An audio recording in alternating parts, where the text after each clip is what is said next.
Greetings, Commanders, and welcome to the continued tour of the galaxy. We are currently in a planetary nebula. So that's the first one I visited on this tour. It's all a very nice purple colour.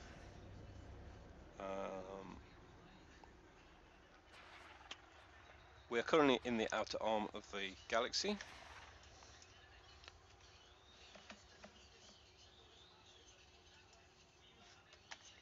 So we are about here in the galaxy. So next we'll be heading off to this fleet carrier over here. Yesterday I found, in the stream yesterday, I found an Earth-like world and a planet with, or a system with 5 planets, all of which had life on. So I spent quite a lot of time in that system scanning the planets with life on yesterday. So check that stream out to see that. So we are now going to continue. Right, so what is the name of the system I'm going to go to next? Oh, resume that.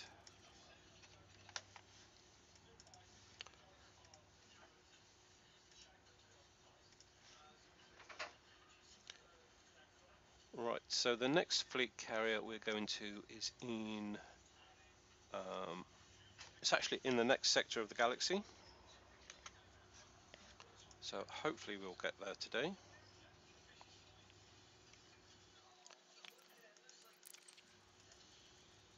Let's see, I'm in camera view and that's why I can't see anything.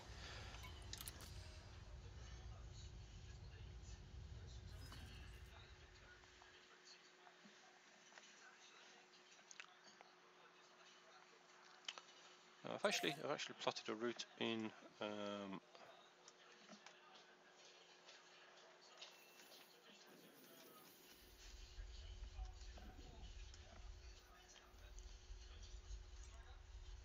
yeah, so that's where we're going to in the next sector of the galaxy. So that is in the conduit, and we'll set off.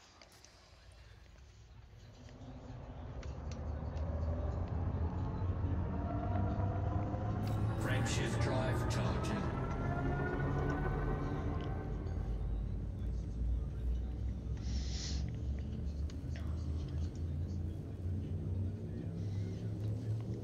Yeah, so if you do want to look at the map, we were just shown on the screen there. Use the link shown at the top of the screen.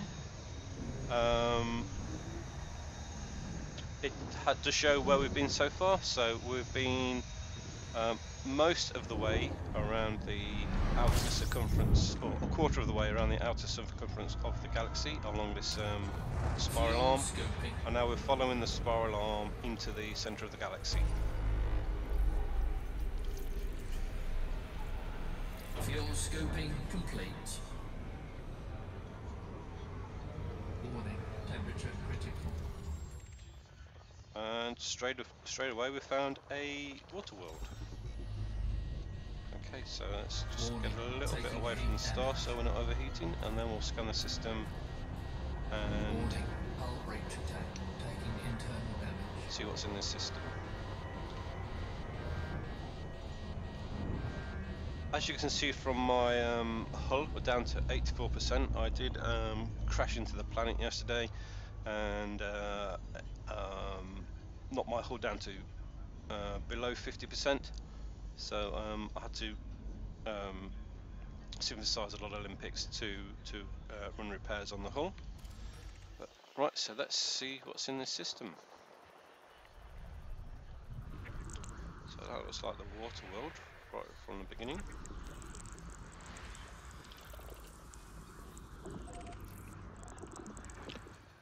We'll definitely scan that. So let's see if there's anything else in the system worth scanning. There's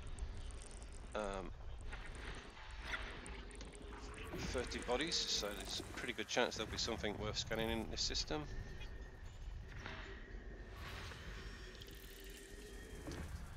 Nothing on that planet.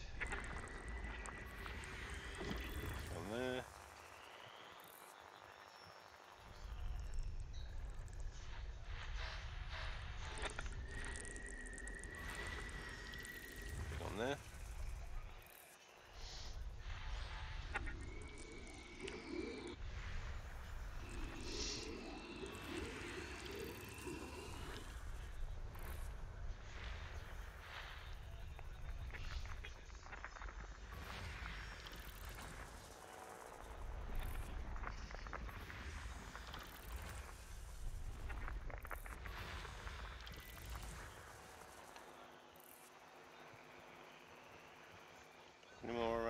nope.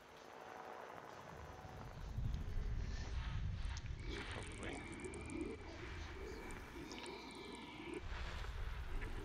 another big planet, another gas giant with several moons.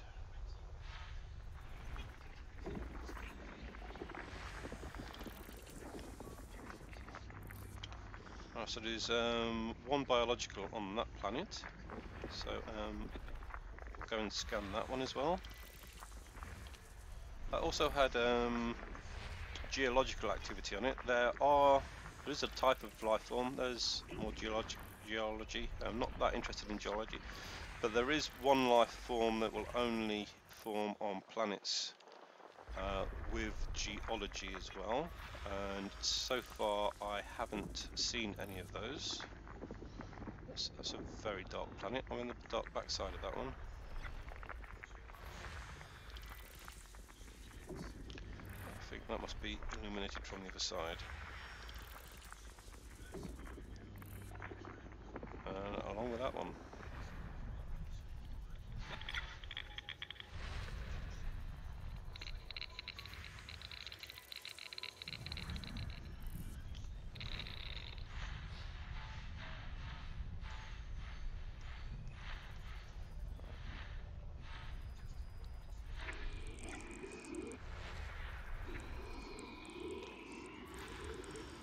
So, giant water-based world. So there is something else around here. Where is it? Yeah, that's.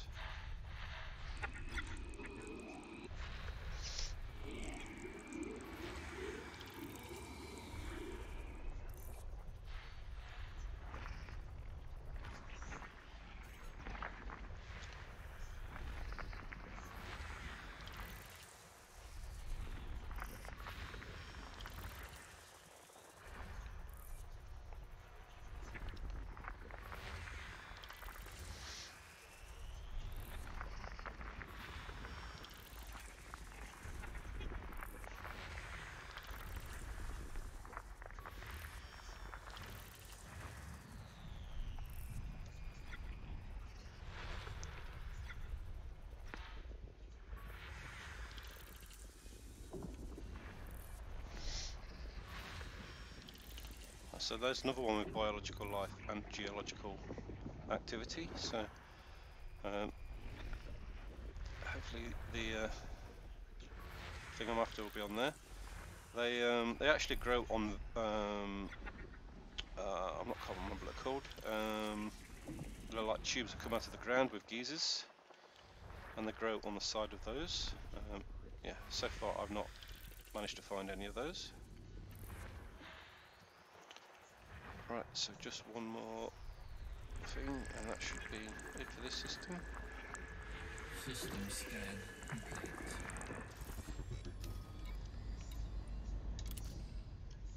So let's see what we've found. Okay, so that's the water world.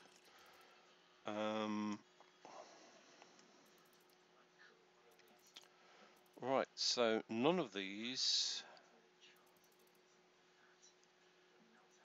planets have atmospheres. So I haven't got a clue which one of those two the life was on, so I'll probably have to go back to that and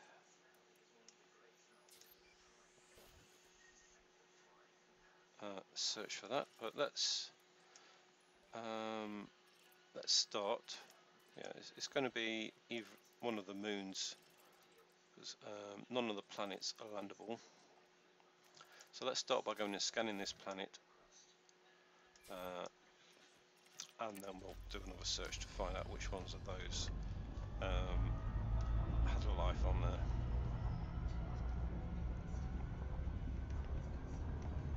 There might be anemones. Anemones grow on worlds with no atmospheres, and I know there are anemones in this sector.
Look there in the background, that is the planetary nebula we have just come from.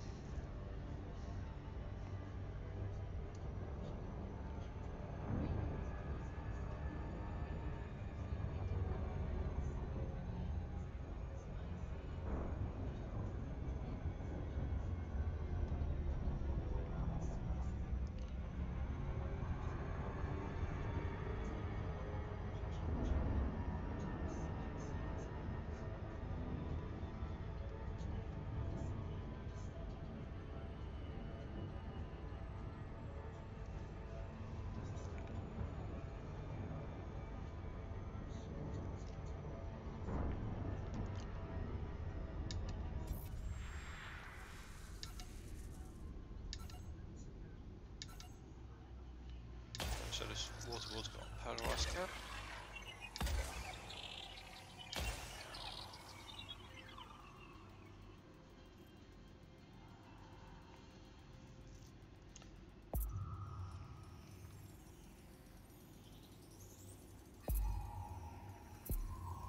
Surface scan by 50%. Surface scan complete. Right, so how are we going to find which ones of those planets, or which one of those moons have life on them?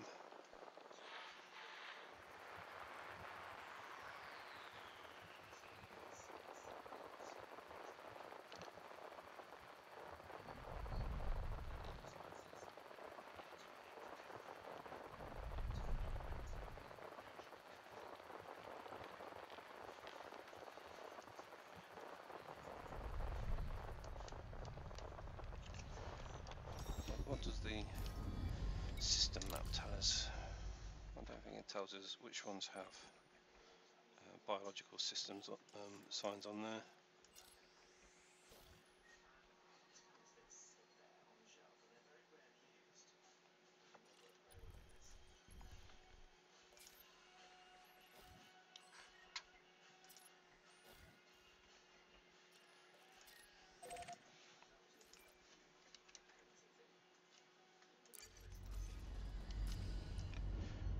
Alright, let's do it this way.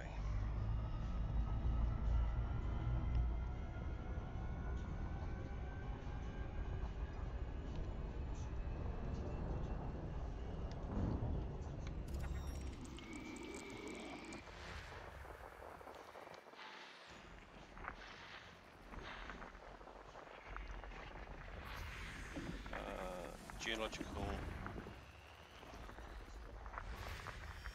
none, or none. Right, so we've eliminated that planet.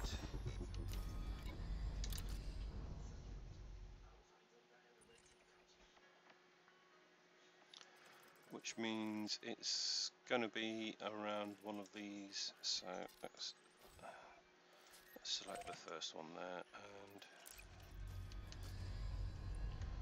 how far away is that? 30,000 light seconds, so we may have to go a bit closer to find it again.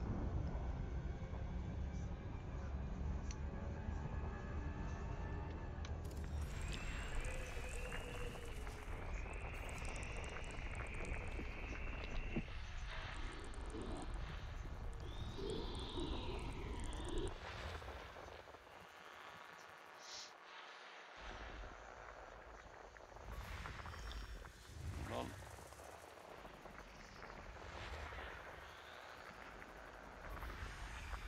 Geological. There we go, there's one of them. So that'll be our next target.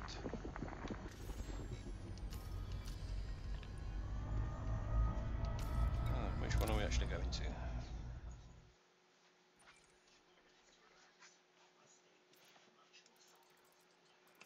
Ah, right, okay, so one of those.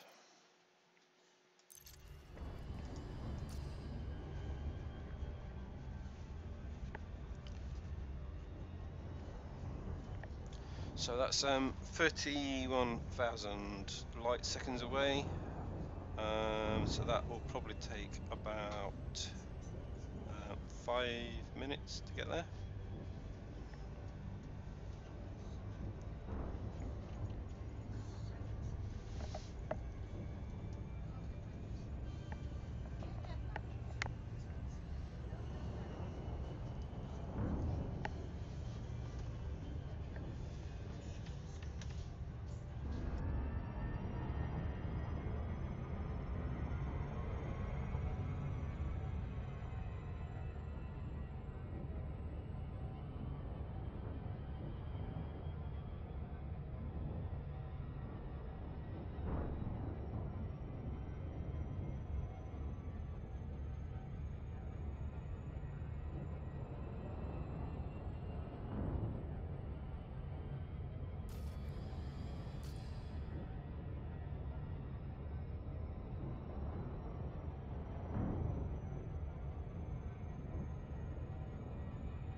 Right, so beginning to slow down now as we get closer.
Also got two planets here very close together, two moons rather.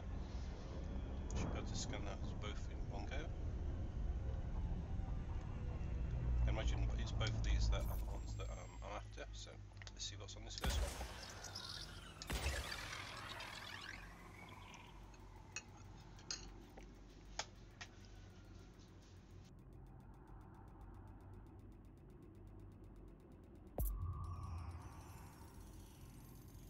Surface scanned by 50%.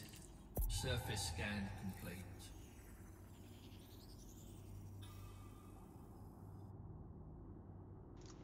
Okay, crystal shards, not what I was expecting, but yeah, we'll go and check those out.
Surface scan by 50%.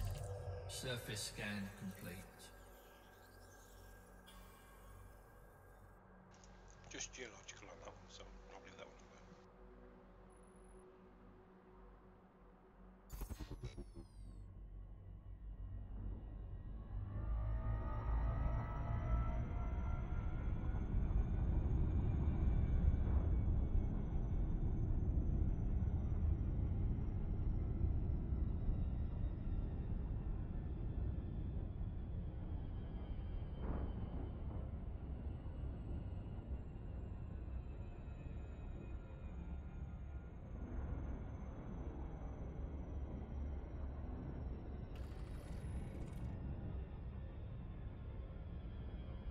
Orbital flight engaged.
Right, okay, let's see what we can find.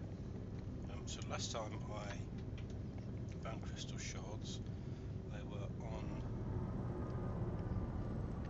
flat land. This time it looks like they're concentrated in mountain areas, so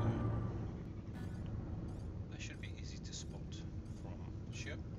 Yep, there we go, there are some there.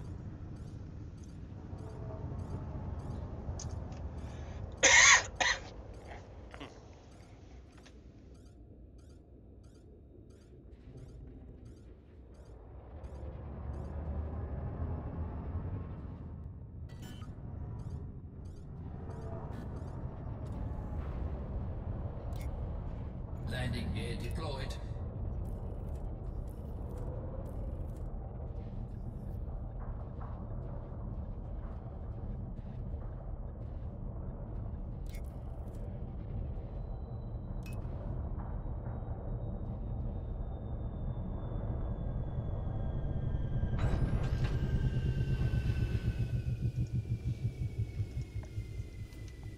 Okay, let's go scan some.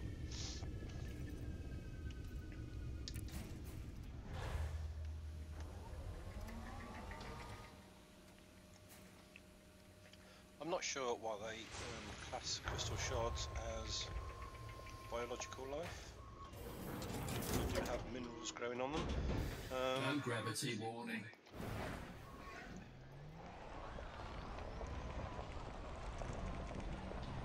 But yeah, let's go and see.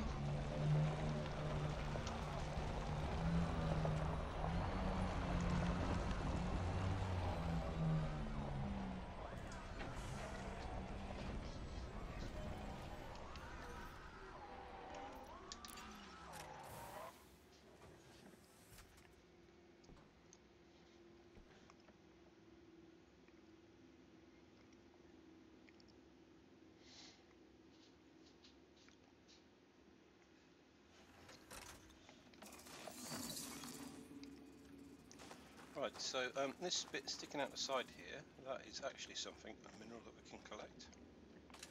But let's scan it first.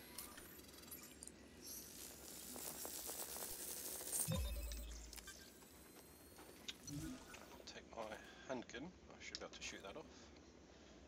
Ooh. Oh, there it is. So I'll see what that is and pick it up in the SRV. Is this a good place for a screenshot? It looks like it probably is.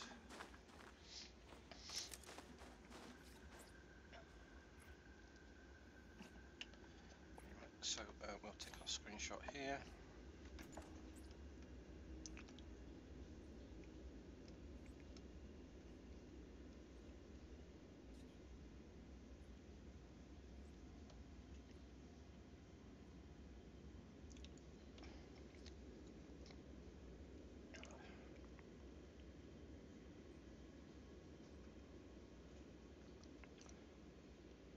It's strange that I can't actually see where the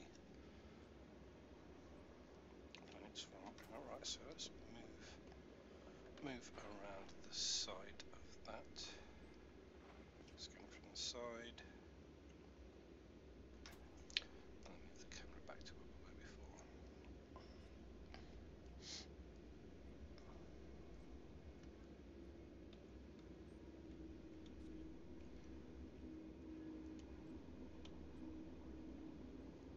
Go high up for that one.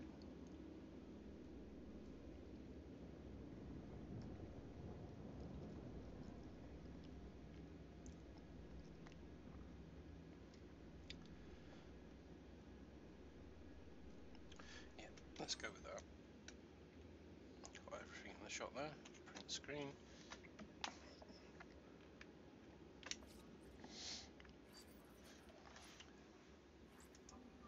And save it.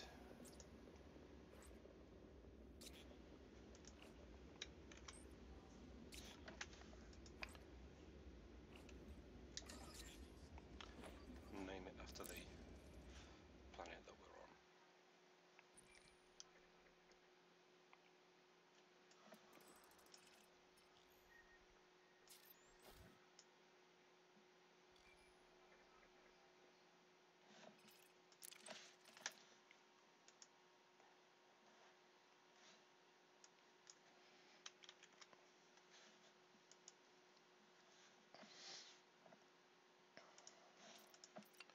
Right, let's go back now, see what that was that we just shot off. See if it's something we need. I'm in desperate need of iron and nickel at the moment, after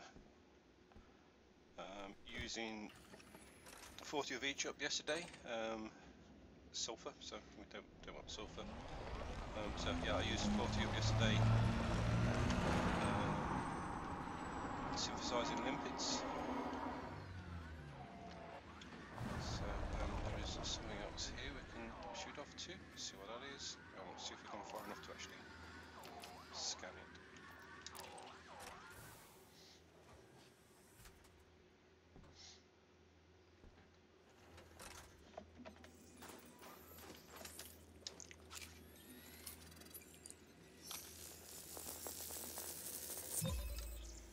Right, so where is the mineral? There it is.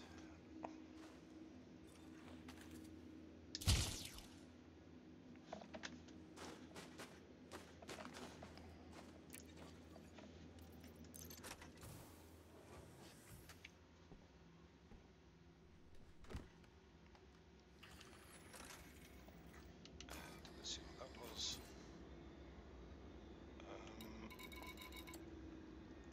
Phosphorus. Don't need phosphorus either. Right, okay. So in that case, we'll just go and scan some.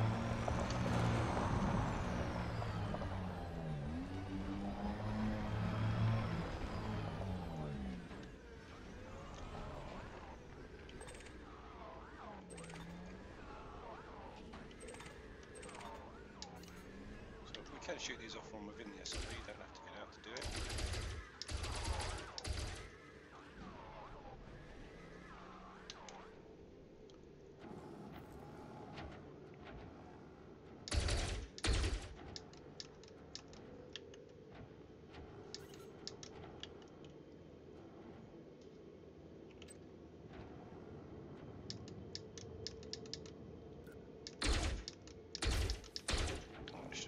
Side. That looks like a very strange angle over there.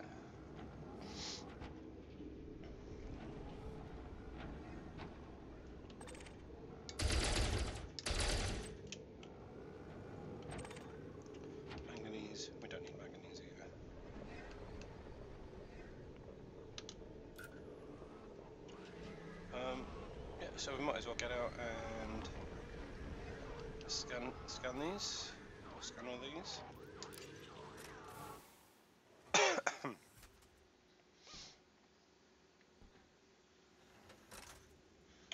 Right, so that's the other planet we just scanned, the one with some geological features on it.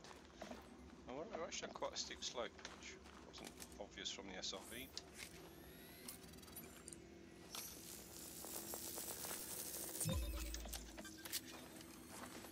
Right, so that's the Chrystal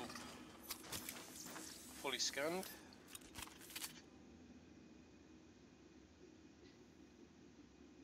That says partial scan obtained. Sample already analysed. There's some weird pop-up messages sometimes.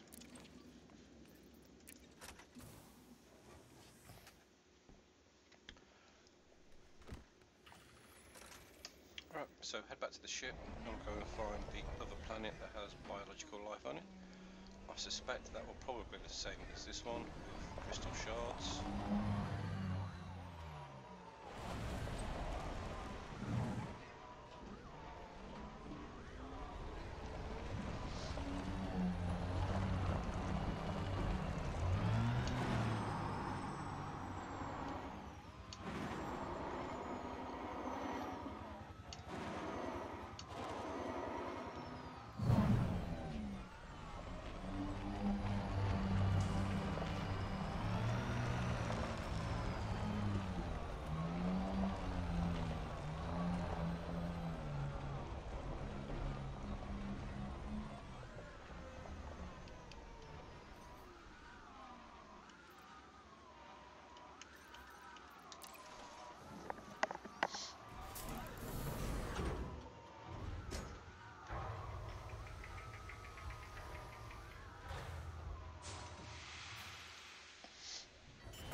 So, yeah, that's not what I was hoping to find, but still a good find.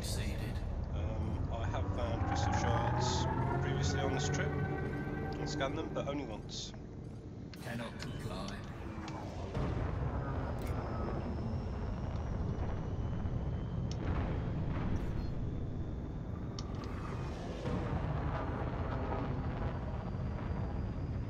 Frameshift drive charging.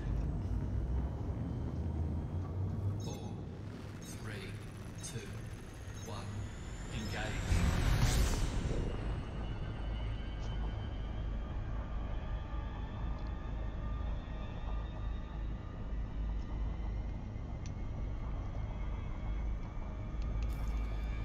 Right, so where are we going to look next?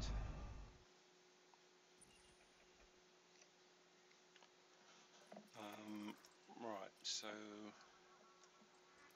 let's try one of the ones around another planet, because hopefully the full system scan will help us find that a lot easier. So we've just got to get a bit higher up.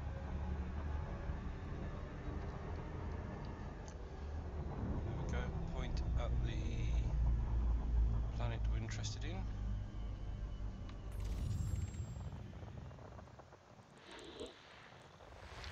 Zoom in on the planet and then we'll go around and look at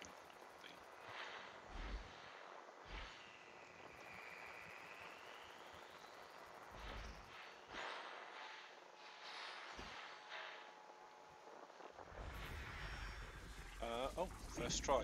Biology and free geological. So that I think is the one where we're going to go to next.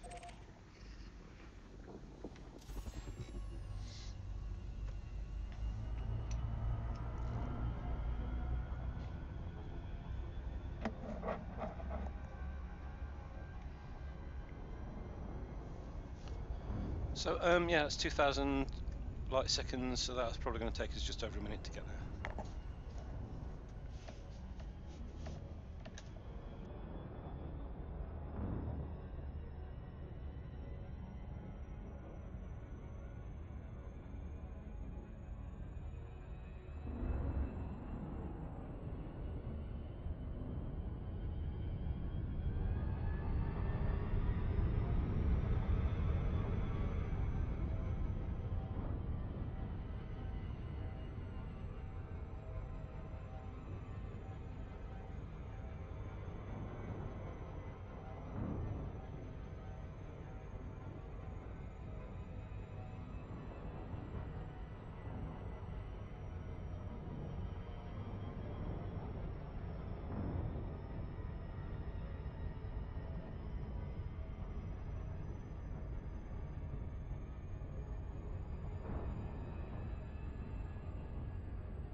Right then, let's see what's on this planet.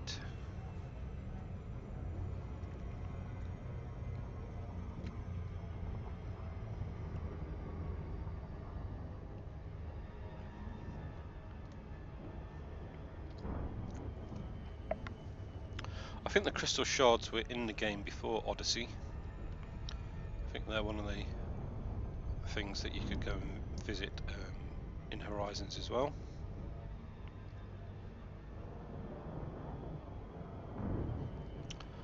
Although obviously in Horizons you couldn't get out of your ship and scan them, or get out of your SRV and scan them.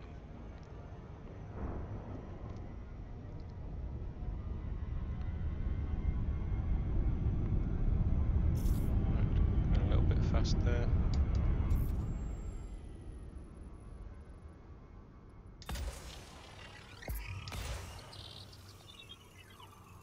Surface scan by 50%.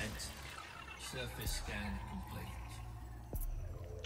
Right, so we've got geysers, ephemerals, vents, and crystal shards again. So it looks like pretty much the whole planet is covered in crystal shards. So if that is the case, I've been wanting to land on a polar ice cap, and so far I haven't found a polar ice cap that has anything on it.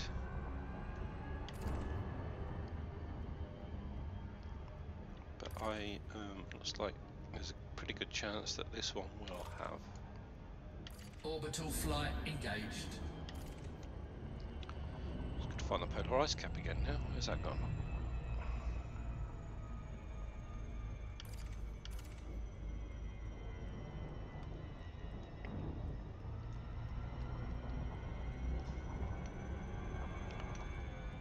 Let's go away a little bit so we can see.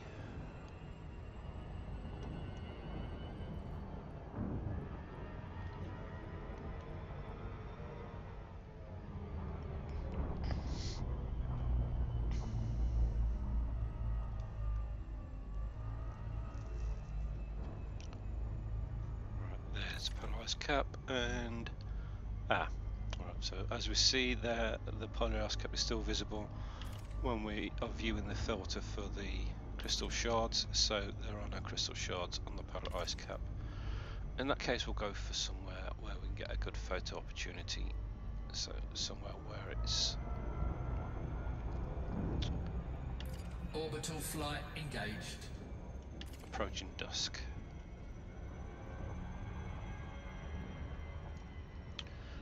Oh, it's green surface on the planet. Right, so I think I'm going to park near the rim of that crater there, because that looks like a pretty spectacular crater.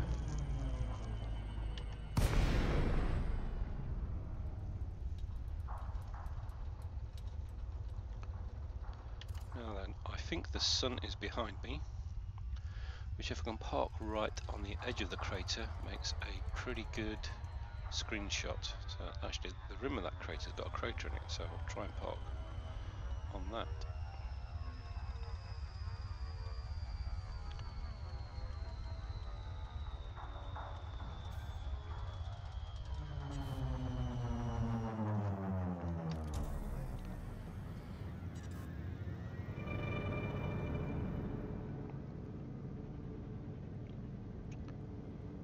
So we should be able to see those crystal shards this side of the crater. Inside it looked like it was probably not quite so populated. Although I'm not seeing any crystal shards at all here. Am I close enough?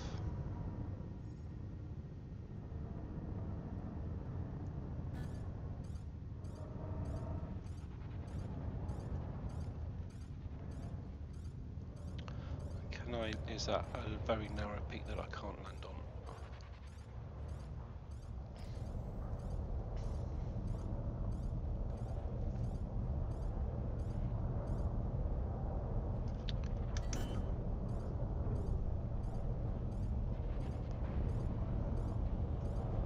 Landing Landing gear deployed.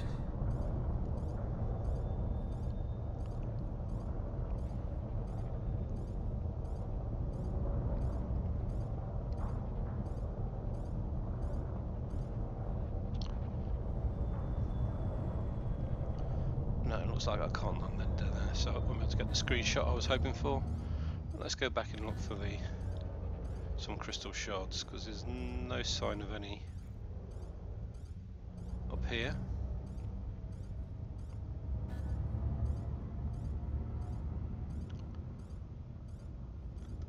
Landing gear retracted.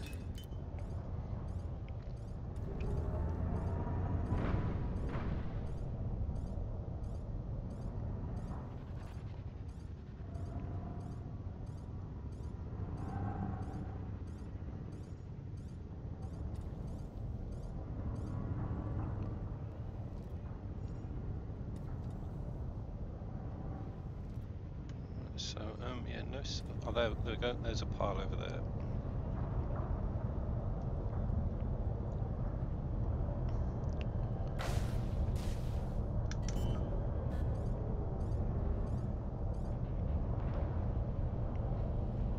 Landing gear deployed.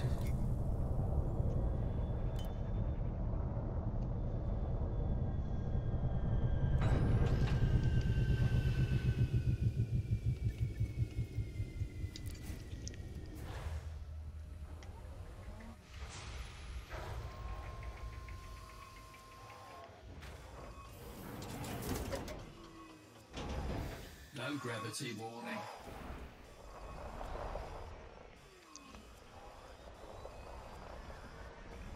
Right, so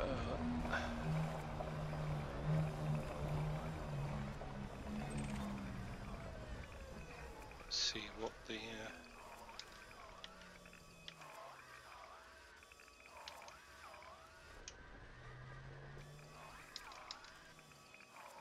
are we far away from the ship to get the guns out?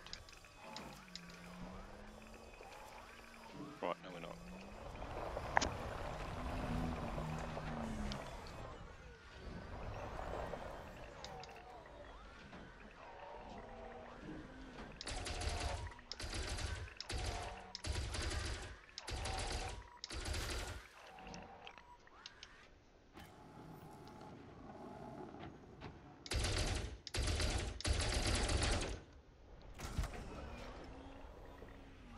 Right on the edge of the guns will only deploy if you're a certain distance away from the ship. And this looks like we're right on the edge of where that is. Right, no bother, let's get out and scan it and shoot it off with a handgun.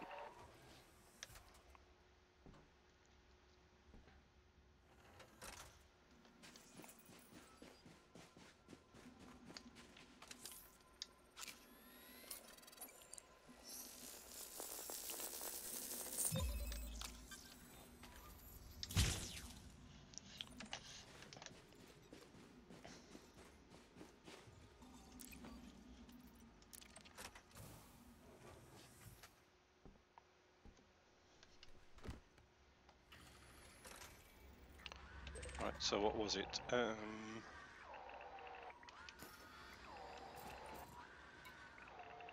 Chromium. Don't need chromium. Right, so we'll just have a bit of a drive around.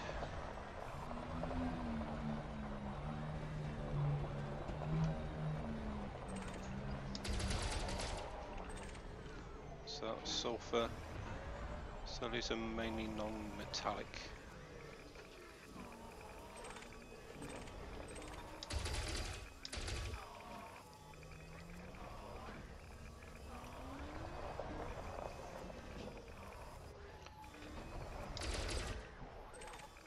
Nickel. I'm after nickel. Cargo scoop deployed.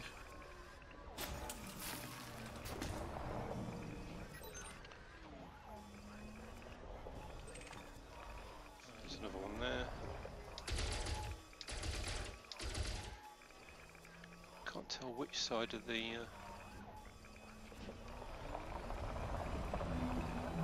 shard it's on.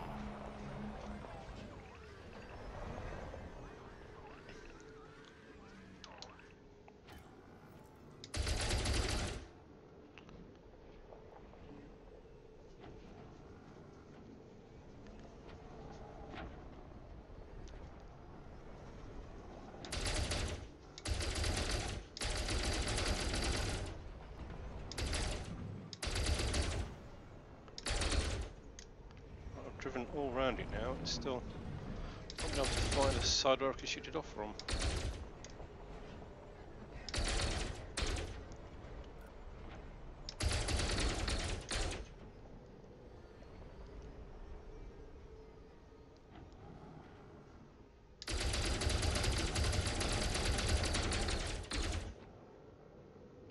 Oh, I'm going to give up on that one.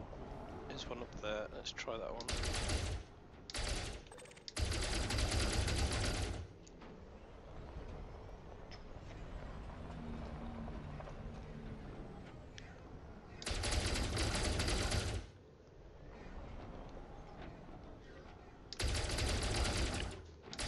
I'm pretty much in that spot on, and it's not coming off.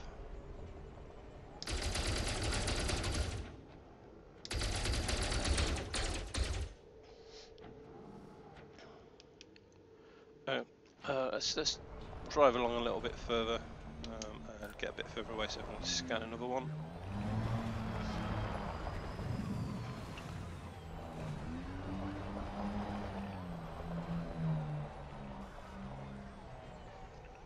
So that's got one at the bottom there. Can we get that one?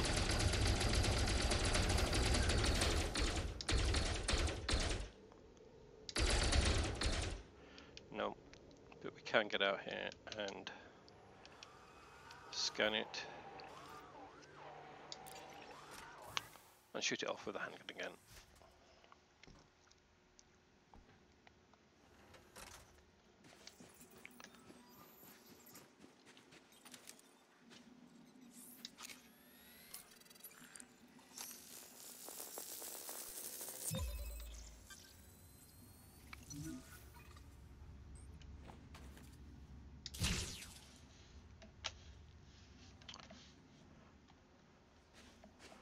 Right, so far I haven't had a screenshot on this planet. Let's see where's a good one. So I think that's quite good with the sort of green background.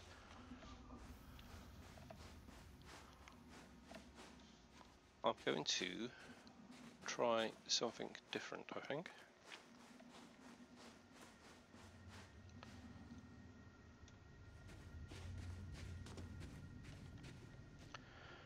Right, so if I change the hand grenade type to a suit fully charged. To a shield. Right, I'm not going to have a lot of time to set up this screenshot, so I want to be quite quick.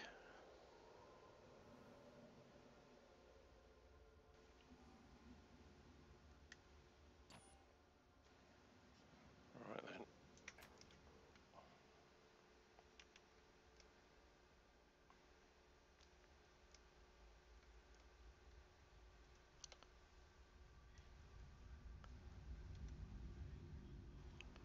Right, so can I throw a hand grenade?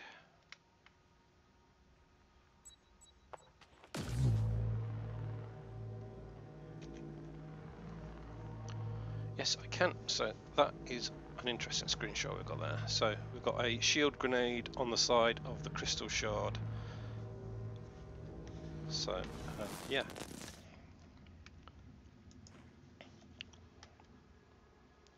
And I think I got that as a screenshot.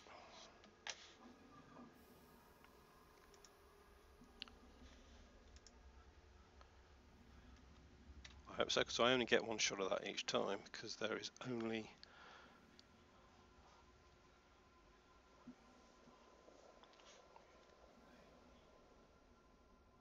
so save that, name it after the planet we're on.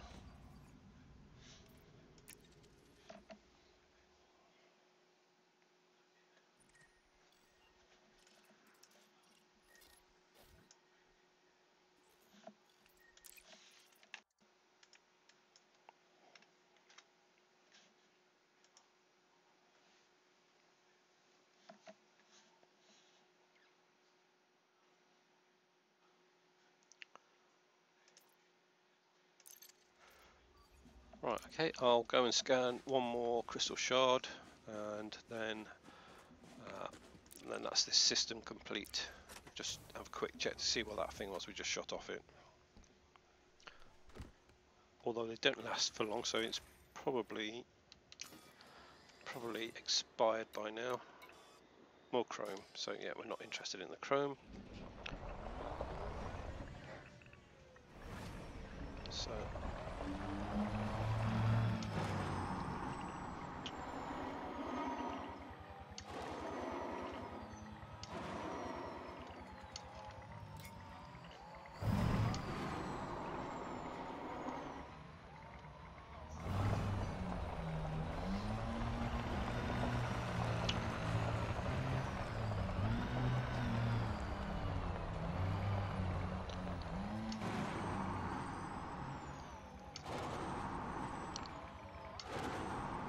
I don't want to drive too close to these crystal shards, because on my last trip around the galaxy I got impaled on one, and that was the end of that SRV. Fortunately, it was the last planet I was due to land on before stopping at a station. But I had several months worth of data, and I wasn't sure whether or not destroying the SRV would destroy the data. Fortunately, back then it didn't. I'm not sure if that is still the case.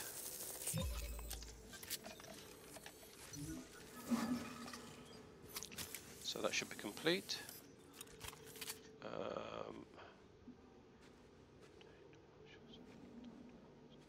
I still said 0 to 3, so I'm not quite. The partial abs sample obtained up 0 to 3, and it just say already analysed. So yeah, not quite sure what that's about.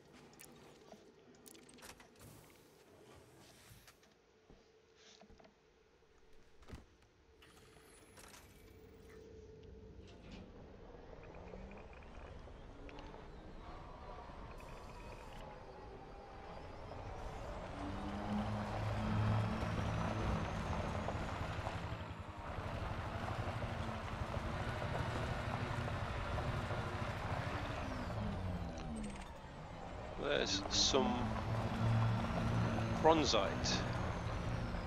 Some bronzite. Pretty good chance it's going to have some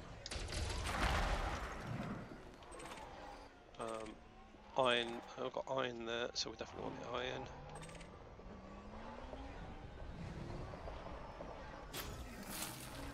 What about, what's the other one? Sulfur. More iron.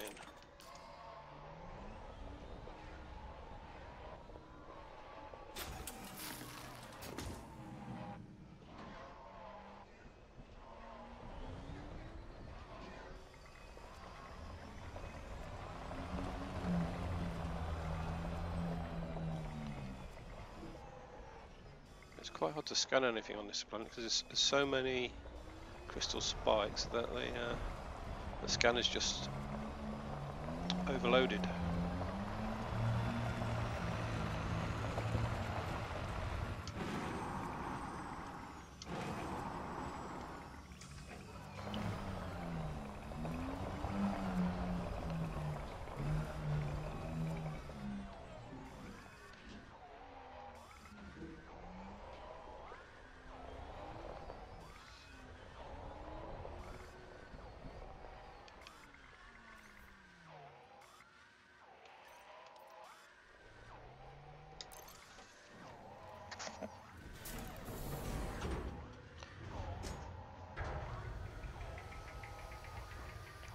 Right, so I think that's this system done.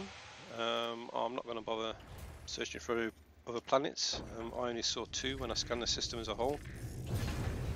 Power plant capacity exceeded. Let's move on to the next system now.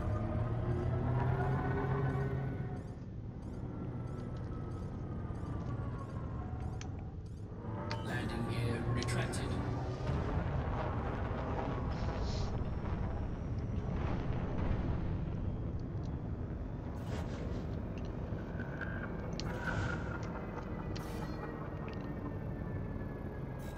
Frameshift drive charging.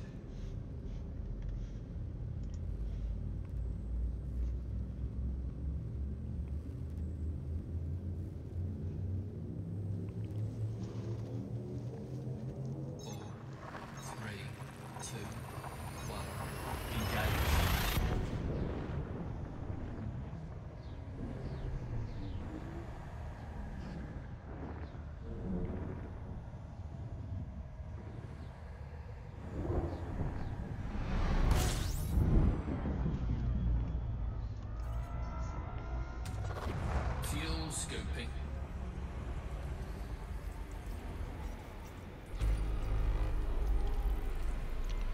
Okay, 15 buddies in the system. Let's see if there's anything worth scanning.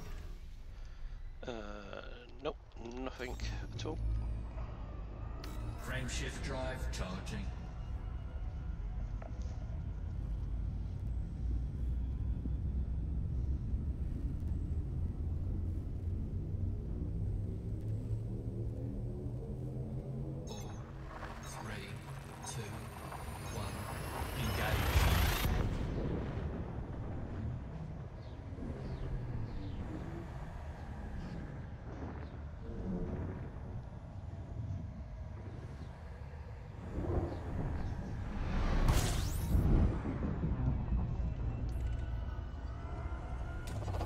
Fuel scoping.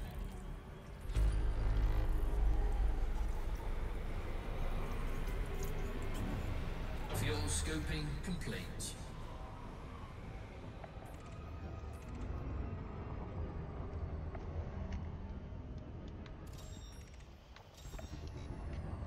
Frameshift drive charging.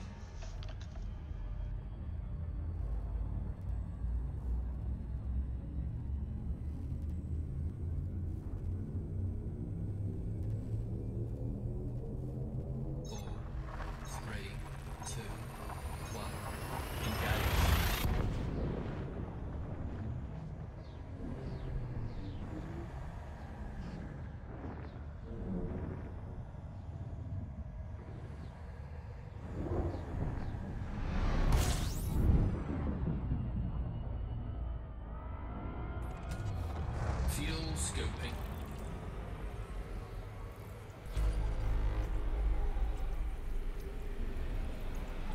Fuel scoping complete.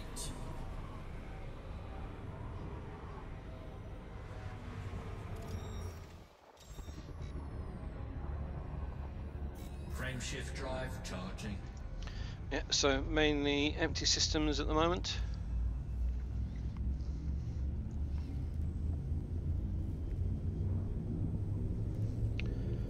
So as we've turned away from the edge of the galaxy, there are a few more stars in the sky. Not quite as many as in the bubble, but we're still a little bit further out from the centre than the bubble is. But by the time we've got through the next sector of the galaxy, it would be about the same distance from the centre of the galaxy as the bubble, so the number of stars should be more familiar. And then as we get very close to the centre, the sky is just full of stars. Yes, and the galactic centre core is not quite as obvious, and it will be all around us.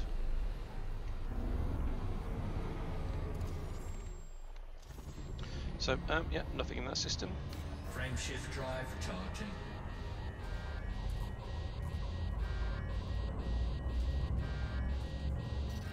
Warning, hull breach attack, taking internal damage. Frameshift drive charging.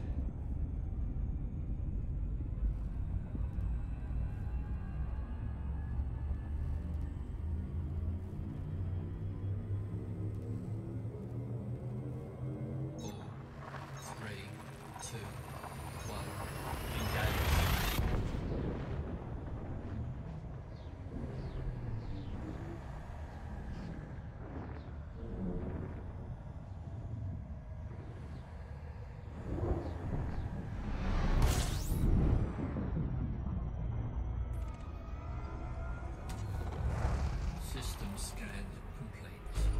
Fuel scoping.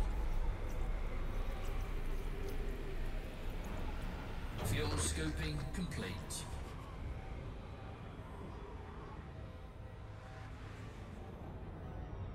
Frameshift drive charging.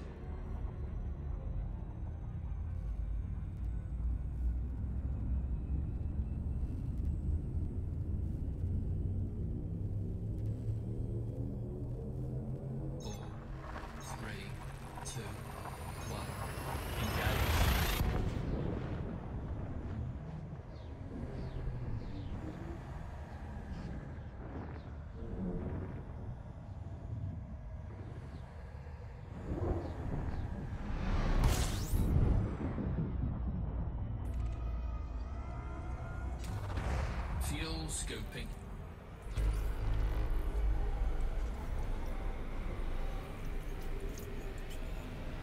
Fuel scoping complete. Warning, temperature critical.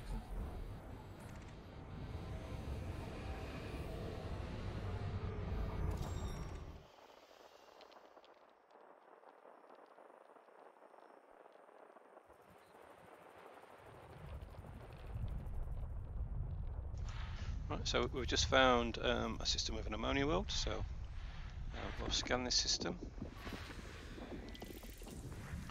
It's just 8 planets in it, so probably just going to go and map the ammonia world.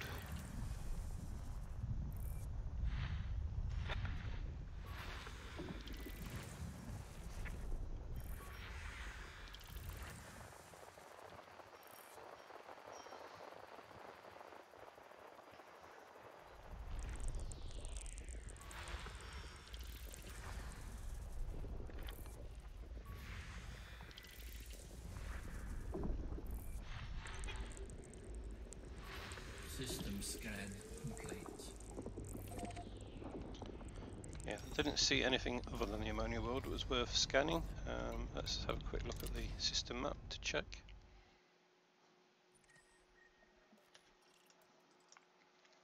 Oh, there's that one there. Well, we'll go and map that one there as well. Okay, so that planet is showing an atmosphere, but it's saying the surface pressure is 0 atmospheres.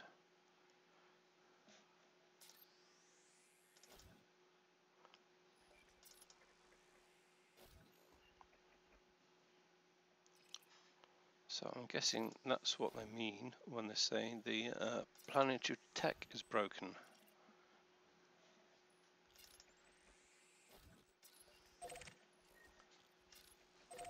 Right, okay, let's go and view it, or map it.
That's an interesting pattern on the top there.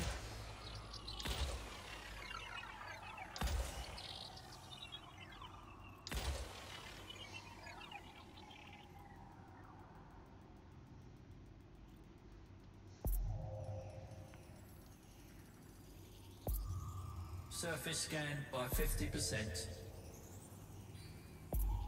Surface scan complete.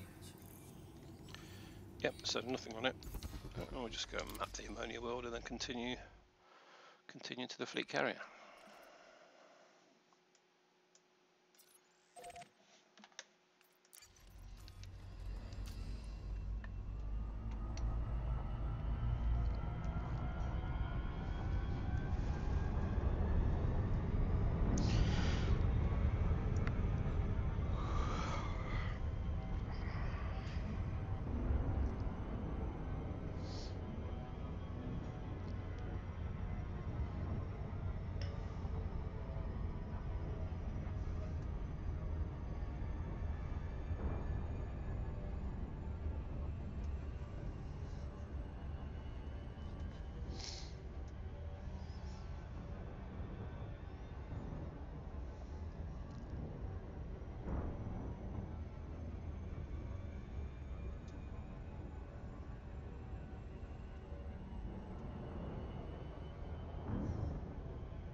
Surface scan by 50%.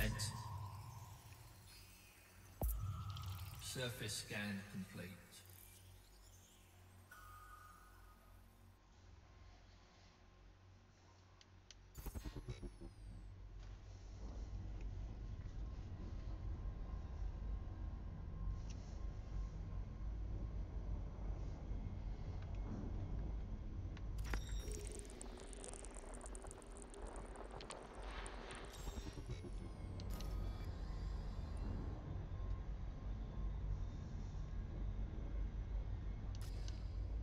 Right, that's it for this system, so off to the next system.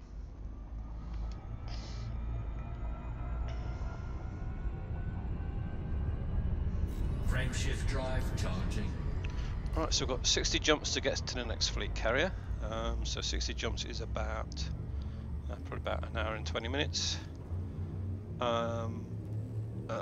This stream is definitely not going to go on for that long, so we won't get to the next fleet carrier in this stream.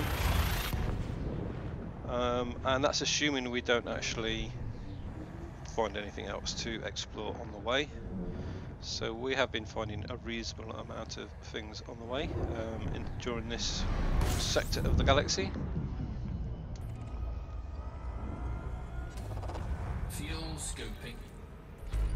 System scan complete.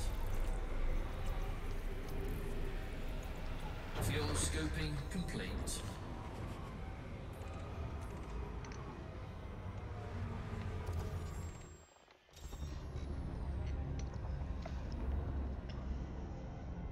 Frameshift drive In the stream charging. yesterday, I did about 10 jumps before I found this system with 5 bodies, all with life on there.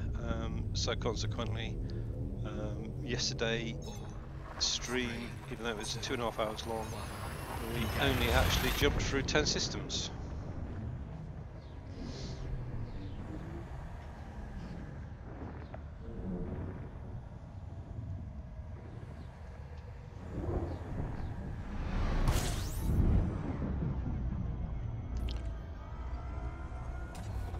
Fuel scoping.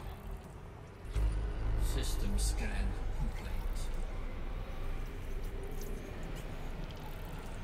Fuel scoping complete.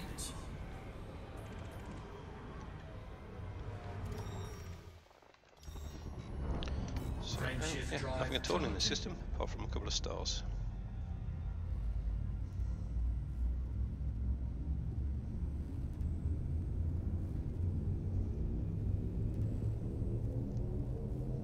Four, three, two, one. Engage.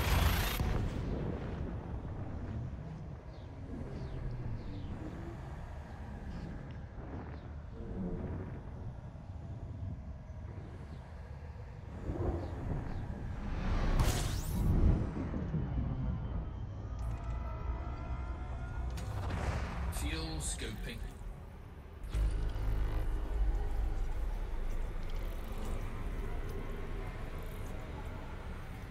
Fuel scoping complete.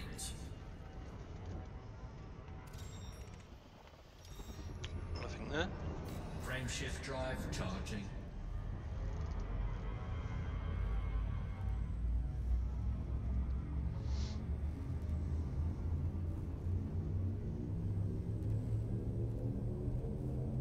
Four, three, two, one. Engage.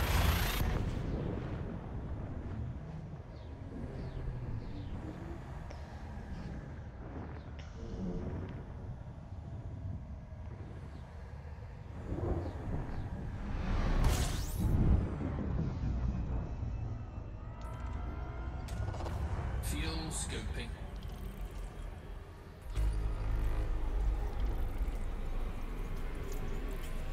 Fuel scoping complete.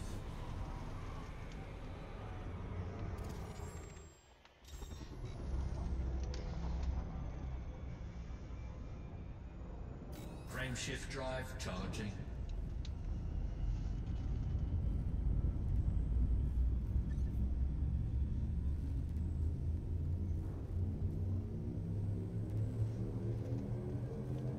Four, three, two, one. Engage.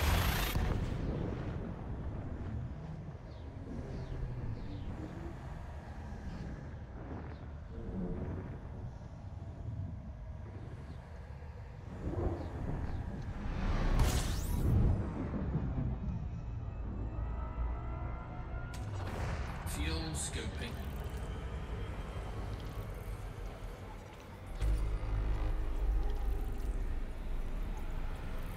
Fuel scoping complete.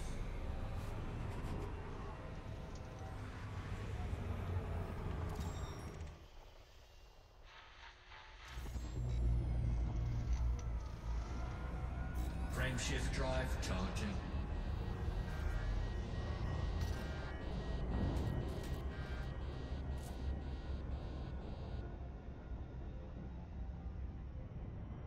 Frameshift drive charging.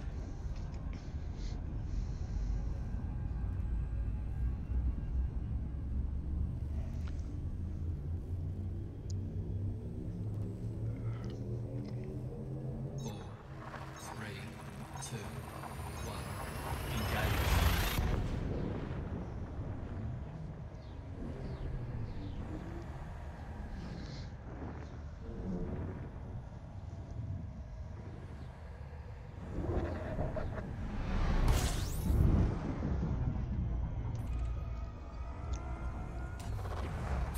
scoping.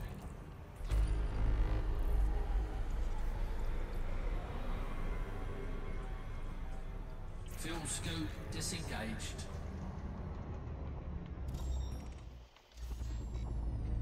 Frameshift drive charging.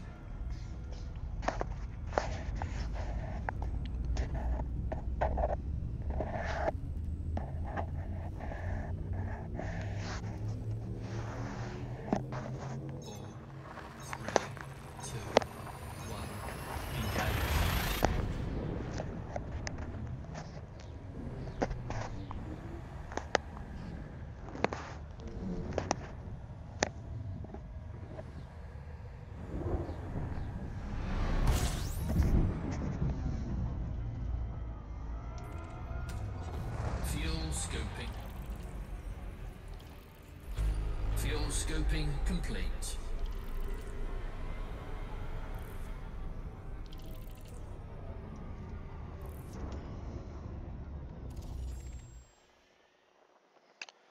Water world here, and a lot of other bodies too, so good chance of finding something here else here worth scanning. So let's see what we got. So that is the water world. Let's just tag that to be visited.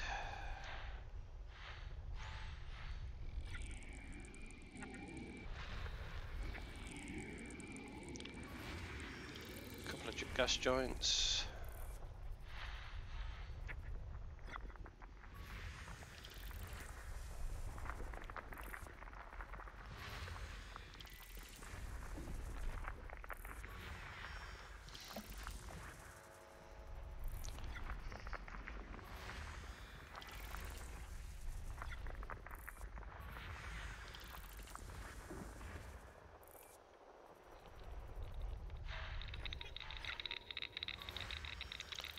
About cluster. Oh, there's something else there as well. What's that? A gas giant with some moons.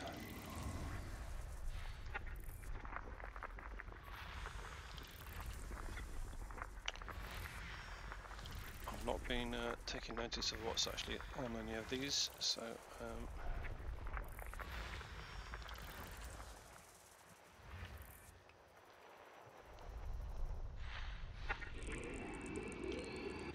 two gas giants. By the looks of it.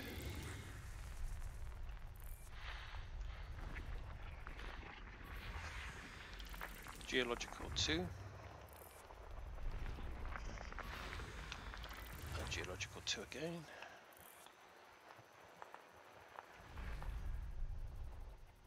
Oh, there's another gas giant there it is.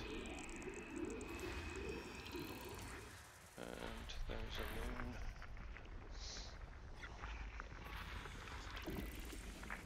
Two geological on there as well.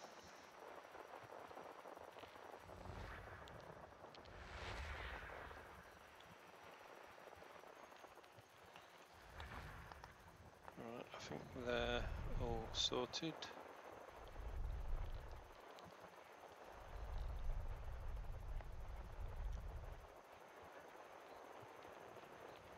Alright, so I suspect we are looking for two more gas giants with moons around them. Right, there's one.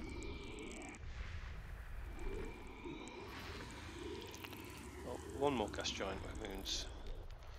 Although that is, we've still got over 10 moons yet to find, or 10 rocky bodies.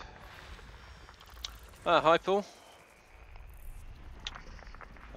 I'm continuing the tour. We started this stream in a planetary nebula with purple haze around it. So far I found 2 planets with crystal shards on, and I've just found another planet there with biological stuff on it. So we'll be visiting that. Is that it for the moons around that one? Yep. So I've got a lot of rocky bodies to find yet in this system, another 10 somewhere.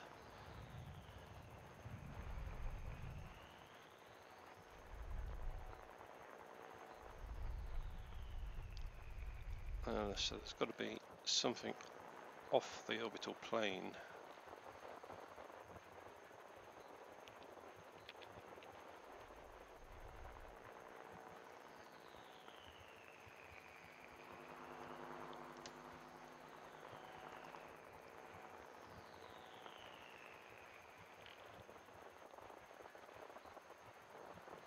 Right, let's go and have a look.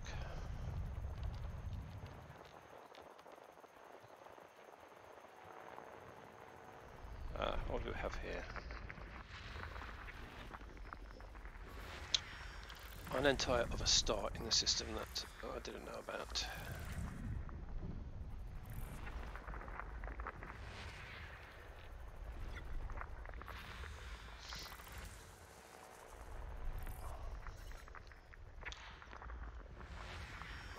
Yeah, had a bit of a crash yesterday, and nearly destroyed the ship. There's another biological life form, so I'm going to check that one out too. Got the hull down to, I think it was 49%, by accidentally pressing boost instead of landing gear.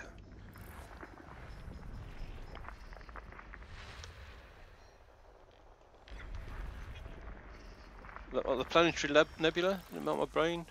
No. So yeah, that is a Hendrix quote, and I'm trying to think the rest of the song.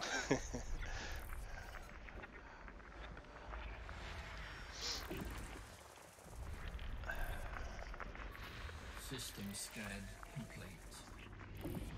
Right, so that is this system scanned. So let's see what we discovered. So there's at least 2 planets here with biological life on it. Right, so that is the water world. And I imagine these planets here. So yeah, we'll be scanning these planets here and these ones here as well. Now, which ones are closest? I imagine, so they are, well, they're a long way off. So I imagine that's a bit closer. Yeah, we'll go and scan that one first. And then if we haven't found the life we've just found on these planets, we'll go and scan these ones down here. Actually, I know one of these have got life on, so we'll go down to those later.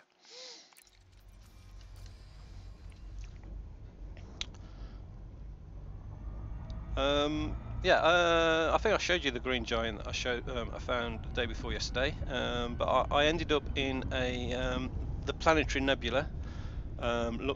Had a neutron star in it at the centre, and it had a very purple tint to it.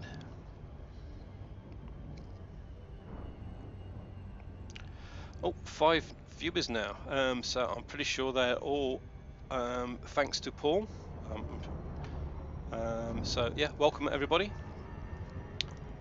So what we're doing is we are touring the galaxy.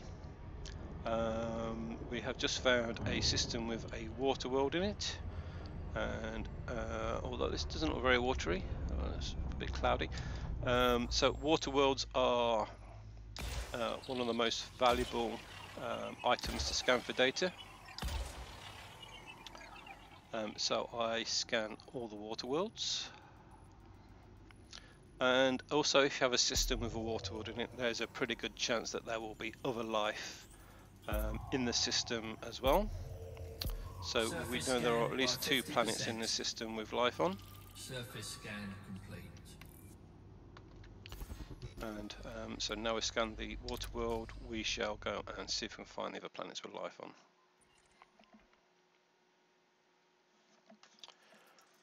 Right, so we have these planets down here, the ones with the blue haze around them. They have an atmosphere. The ones with the arc around them we can land on, so we're only really interested in the ones that have a blue haze and an arc. And I suspect these 3 here, which are the closest, will be the ones where life is most likely to occur. But we do know that one of the ones around the far sun is also has biological life on it, although it's probably only bacterial, so I'm not that interested in the bacterial life.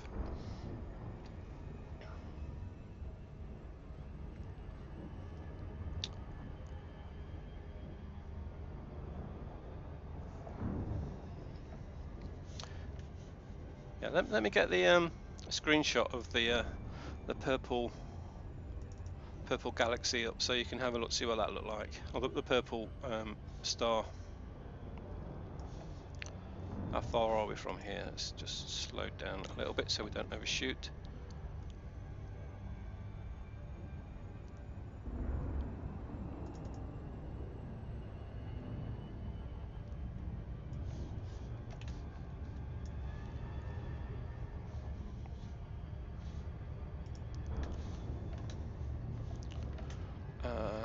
Right, let me switch. Yeah, so this is a screenshot I took from that system. Very similar to the other screenshot I took. That is a water world in that system. Now if we go back a little bit,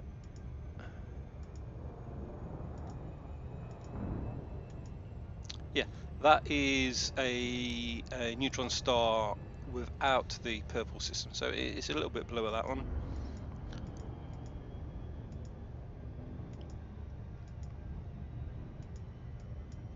That was an interesting one I found. It was a small star, but it had lots of sunburst activity on it.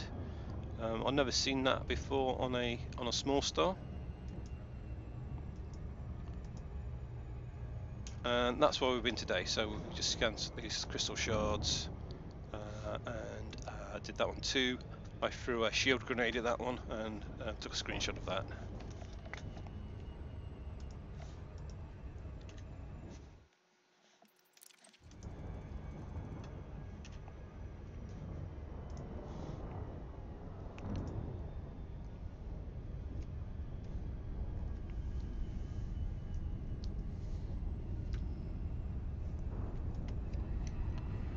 Right, so let's get a little bit closer to this planet, scan it, and see if it's got any life on it. So at least one planet, one of the moons had 2 biological life forms. So it does mean I'll be landing on the surface.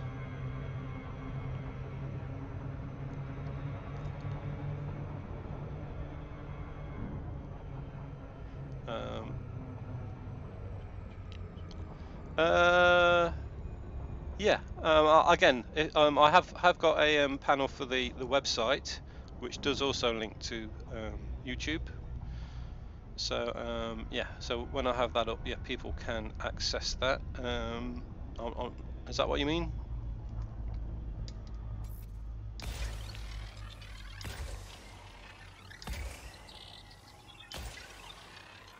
Yeah. So from the link on that site, there is a link to the YouTube and the Twitch channel.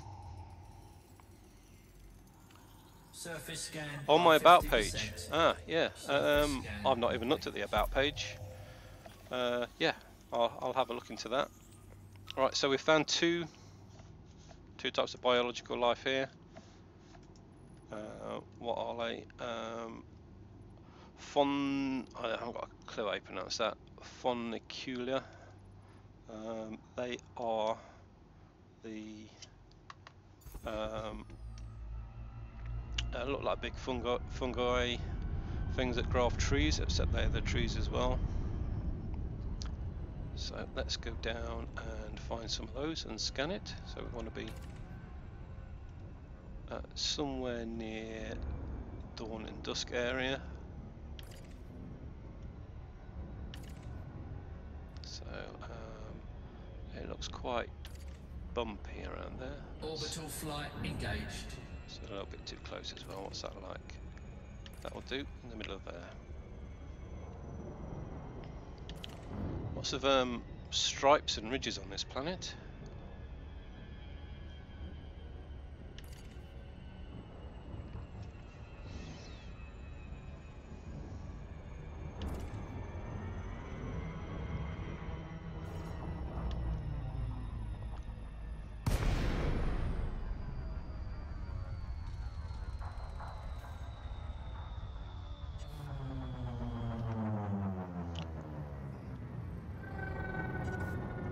So, yeah, anywhere around there should do.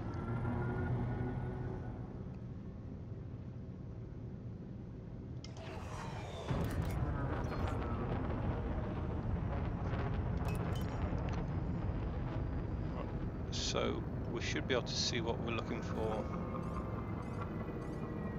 from the ship. They are quite big. There we go, there's a whole forest of them over there.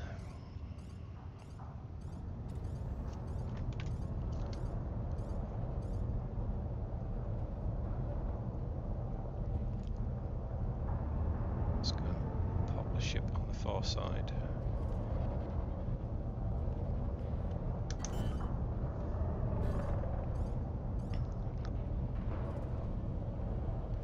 Landing gear deployed.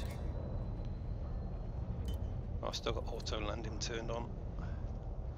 It doesn't always land me where I want it to, but it saves time on the bumpy planets.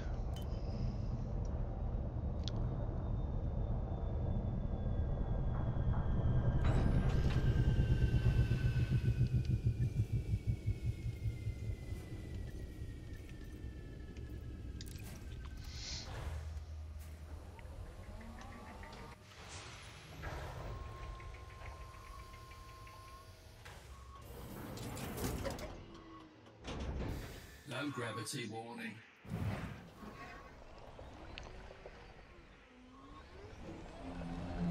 Right.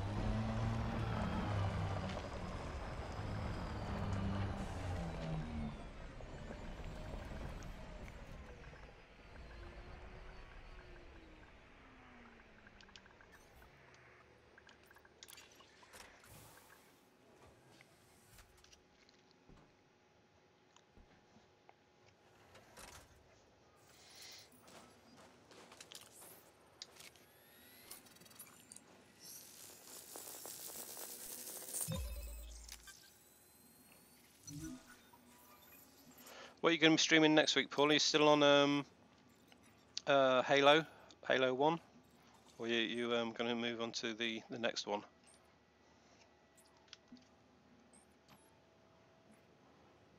Right, so I'm going to take a screenshot here.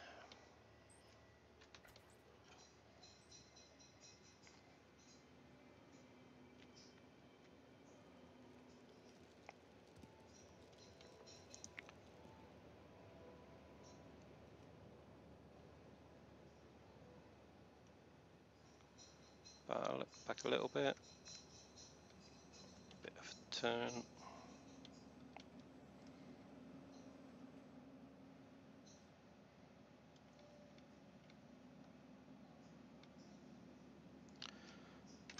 I think that will do.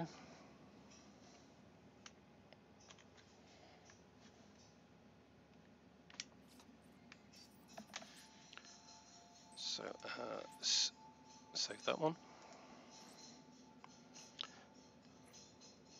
Yeah, Halo 1. Yeah, so you're going to complete all of the games, are you?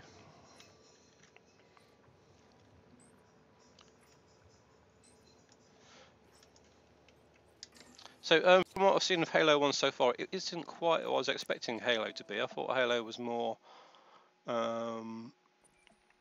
shooting other people.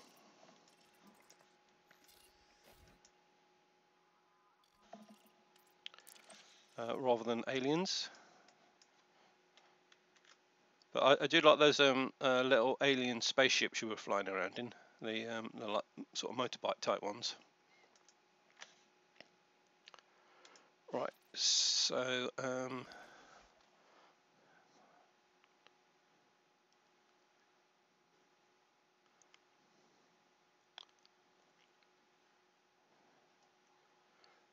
right, so there's right, yeah, so it's probably multiplayer that I was I'd seen before. Right, so we need to go and scan a few more of these. There's plenty around, so I just need to. So it shouldn't be hard to find.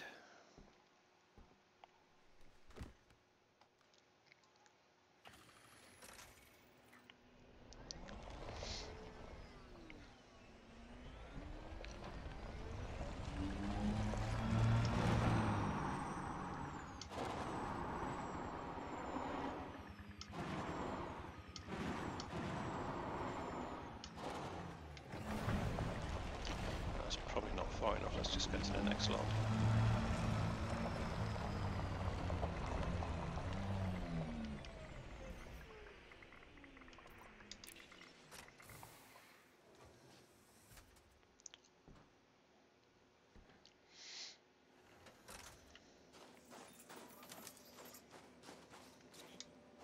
Nope, still not far enough. Go a little bit further.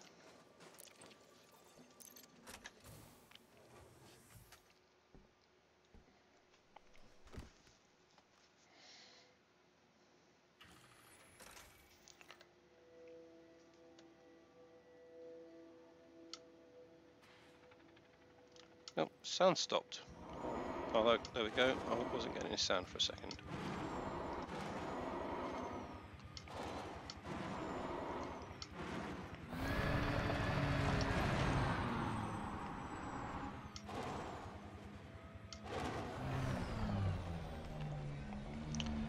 Yeah, so we're still in the outer arm sector of the galaxy.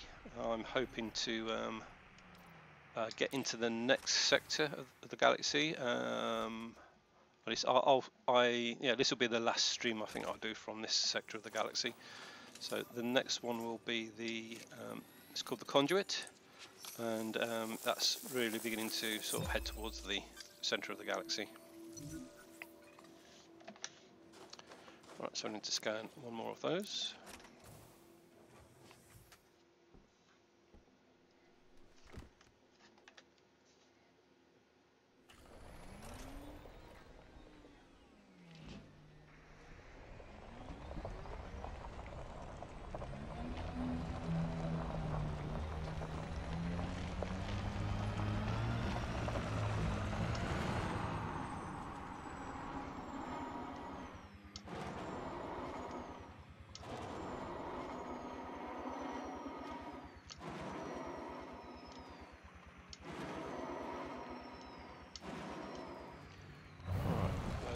Over there should be far enough away.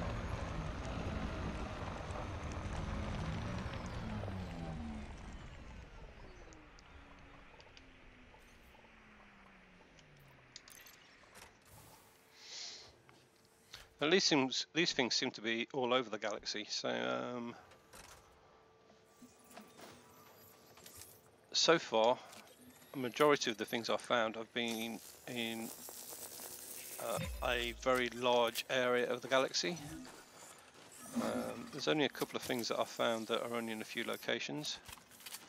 It looks like the ground's exploding around the SRV again.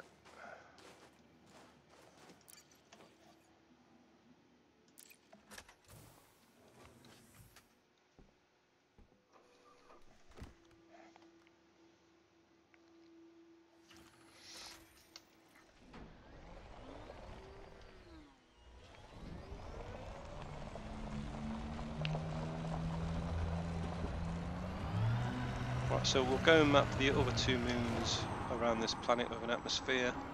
I don't think there's any life on those, and then it will be a long haul to the next star. So that'll be a quarter of an hour of nothing much happening.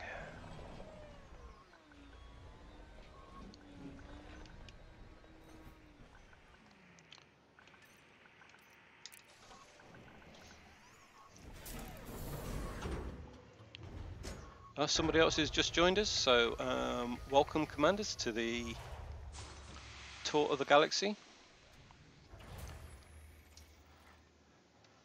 We have just finished scanning this planet, so we're scanning these fungi type things in front of us now, so we're now going to see what's on the other planets in this system.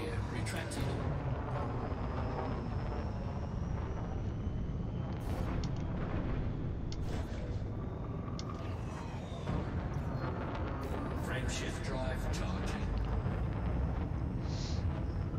4, 3, 2. Yeah, so far in the stream we started in a planetary nebula with a purple atmosphere.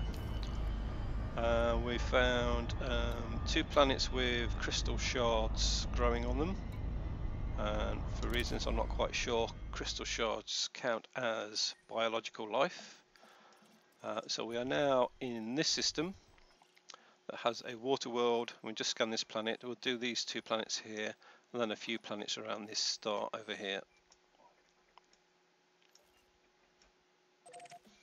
So let's go to the next planet, see if there's anything, or the next moon rather, and then see if there's anything on there worth scanning.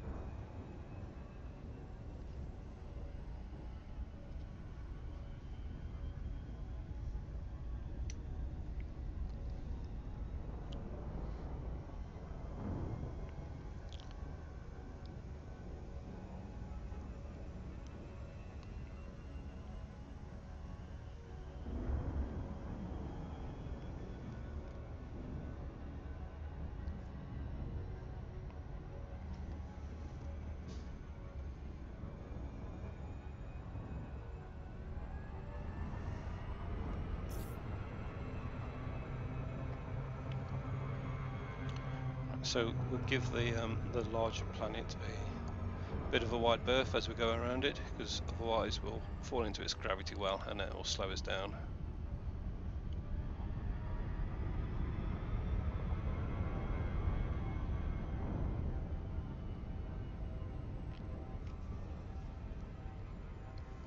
Yeah, we got a little bit too close to that. It is slowing us down.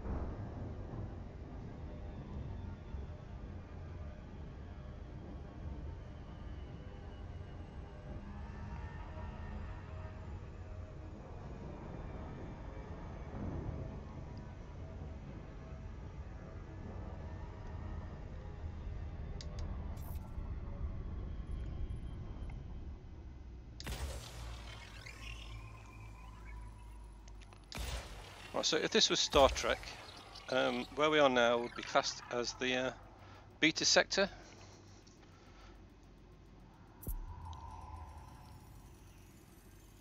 Surface scan by 50%.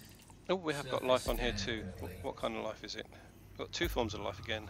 More of the fungoid type things. So yeah, so we will be landing here too.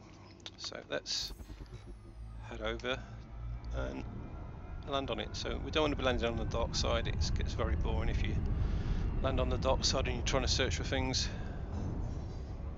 So we'll head for that bit at the top there, which should be just about in the light area, and the blue patches there are an overlay to show you where life is,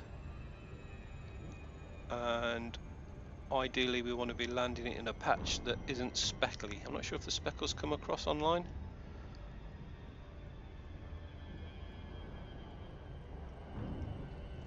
Yeah, I think they probably do. So yeah, the area I'm aiming at the moment is a very flat blue colour, and the areas either side it are slightly speckly. I find that the flat areas have a higher concentration of whatever we're looking for.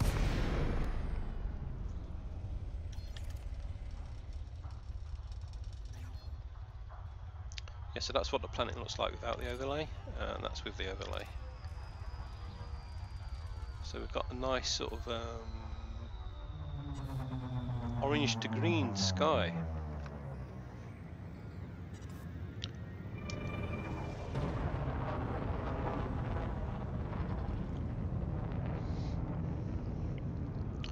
And a shiny surface. Right, so where shall we land?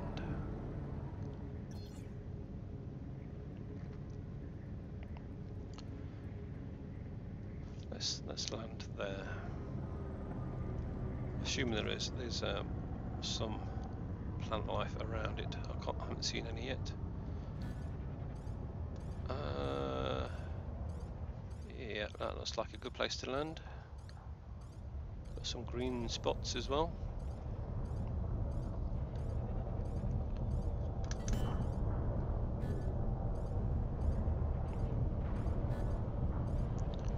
Landing gear deployed.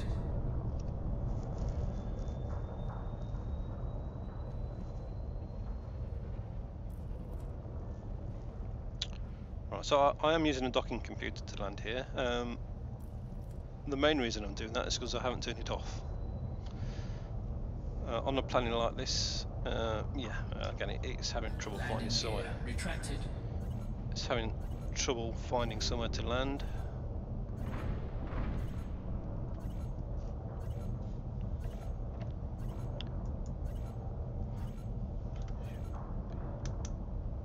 I'm not quite sure what that was all about. I have no control of the ship. I am going to log out before it crashes me. So let's just quit to the main menu, log back in against it. I have no idea at all what happened there.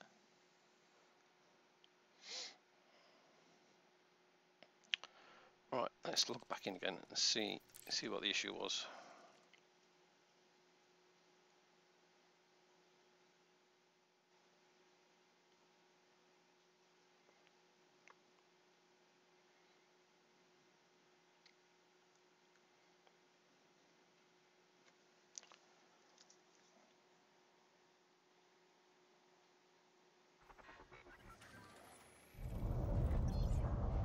Right, right, I am going to turn off the docking computer and land manually.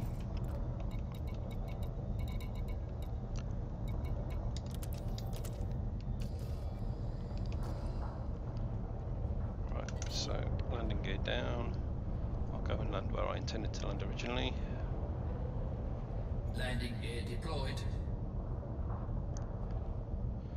So the blue in the radar, the blue spot under the ship means that we're on flat land, and when the ship turns blue, it means we're lined up with the flat land. So yeah, that was a lot easier than using a docking computer. And we'll deploy. I'll deploy in the purple one. The other one's getting a little bit low on fuel.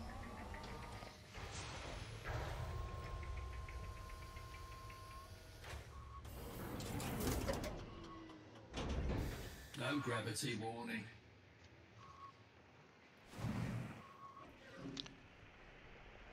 So we've got, yeah, you can see loads of plant life here. We're not going to have to travel that far to find what we were looking for. And oh, there's a little cloud over there. Right, let's get out straight away and scan the closest ones to the ship.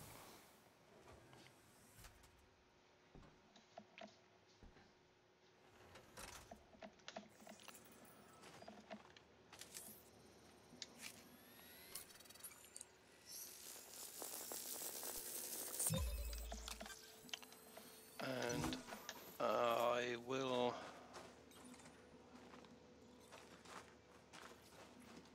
take a screenshot here as well. So let's go to the camera mode.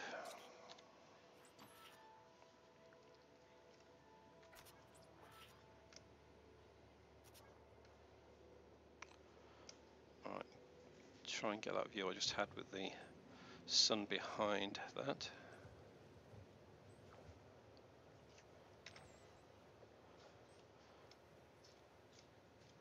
Seemed to shine through it a little bit better when we were looking from the avatar's point of view. Right, take a screenshot there.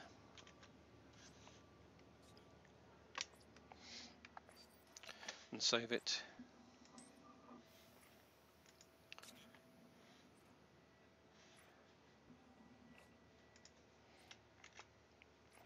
So all these screenshots I'm taking, they can be viewed on the web page that's being shown on screen at the moment. Again, it will take me a few days before I get around to actually putting them on. But yeah, if you visit that web page mentioned there, that will take you to a map of the galaxy, and you can click on all the points on the galaxy and view the screenshots. From there, we can also link to these videos.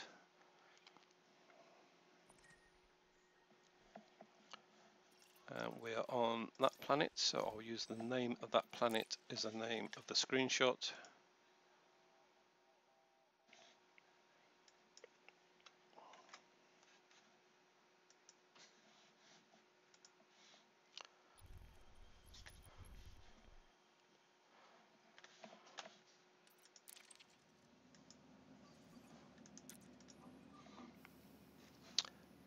Yeah, Paul, I think that comment you just made there was about the docking computer.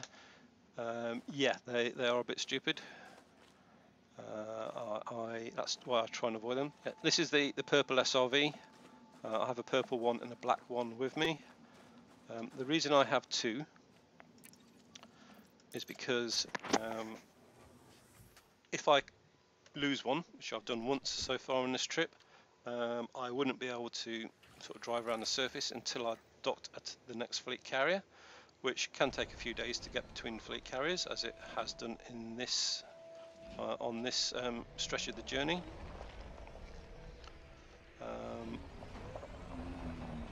I did manage to get between two fleet carriers in one stream once, but there was very little between the two, so the stream was mainly just jumping between fleet carriers.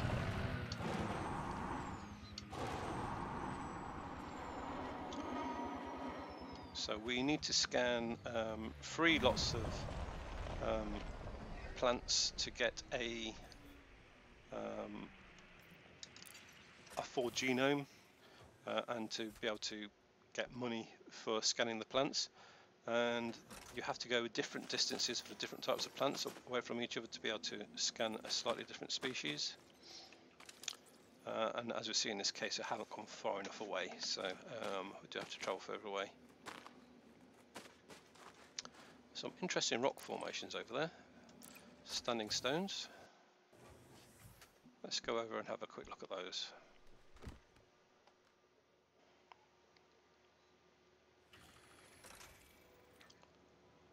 Where were they? I think they were...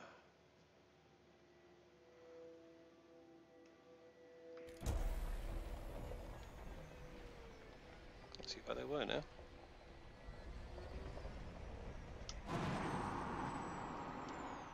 Is that them there? That might have been them there.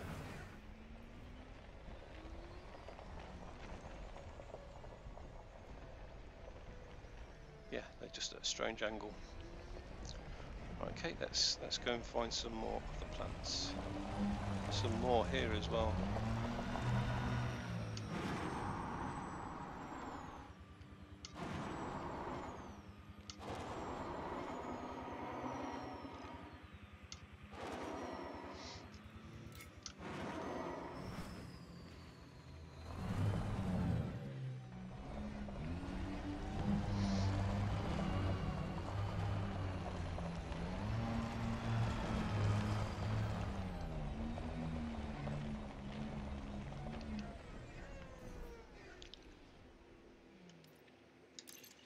That should be far enough away.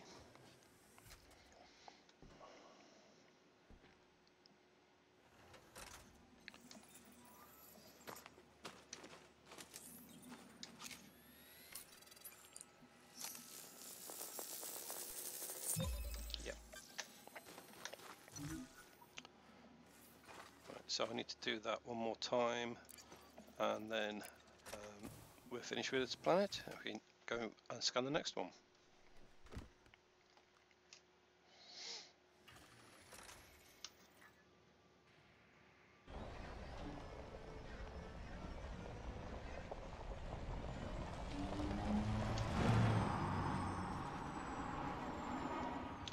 Sort of nice greeny purple sky on this planet.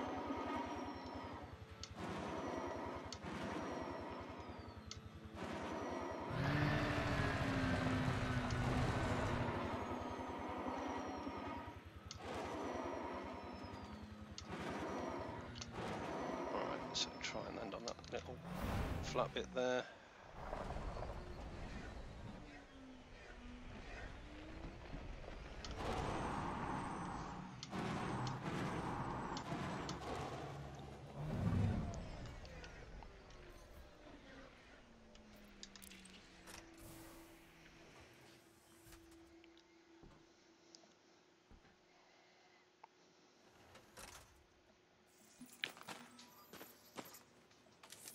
Yeah, and it's far enough to get this one.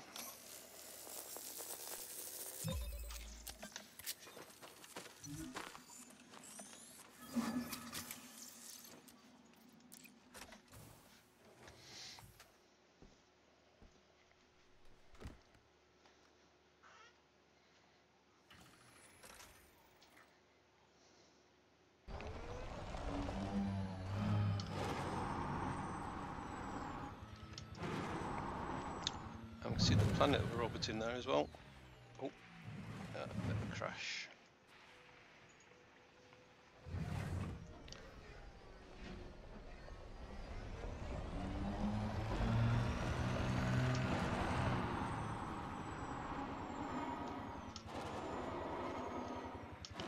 So this is a very low G planet at 0.06. That does mean the SRV you can fly quite easily. On the higher G planets, yeah, trying to maintain flight is a little bit harder, and landings cause a lot more damage.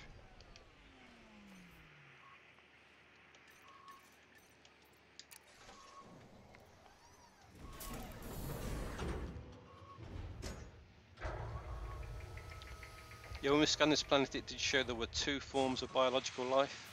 The other form was bacteria, and bacteria is not that easy to find. Power plant capacity exceeded. So yeah, I don't normally bother, and pretty much every planet I've visited so far that does have biological life Landing gear retracted. has had bacterial life on it as well. Although the two planets we just visited with Chrystal shards, they didn't have an atmosphere, so the biological life doesn't appear to like those planets so much.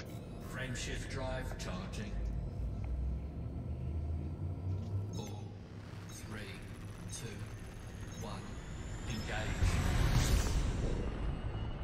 Yeah, okay, Paul. Yeah, it was good to see you online. I'll try and catch your stream tomorrow if you're going to do one.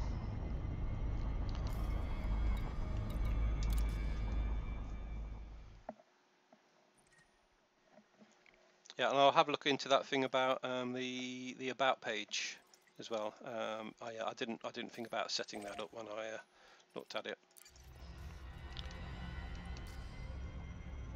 Right, so we have just selected the next moon around this planet. It's not that far away, so it shouldn't take us very long to get there.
Right, so we're getting closer to the planet now. So when the planet's as big as the orange ring around it, that means we're close enough to scan it.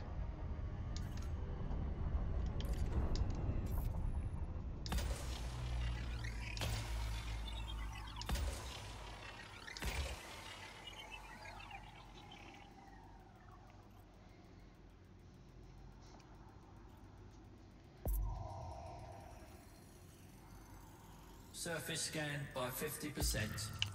Again, Surface scan two complete. types of biological life on here, same as the last one. So we'll go down and scan the fungi trees.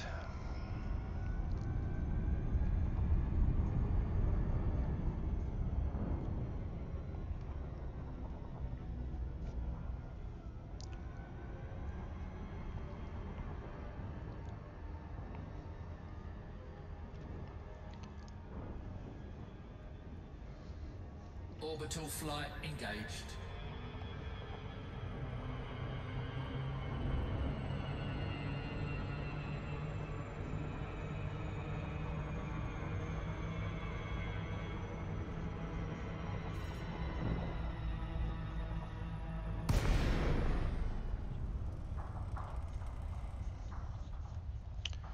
Let's go a little bit closer, see what we're landing on.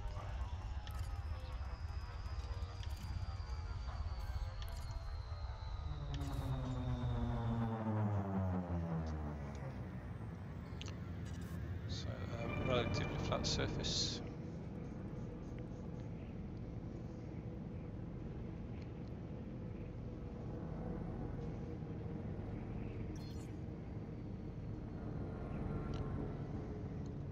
The trees should appear when we get below a kilometre, so we should be seeing all sorts of life popping up on the planet's surface any second. Here we go. Right, so that's mainly rocks there so far.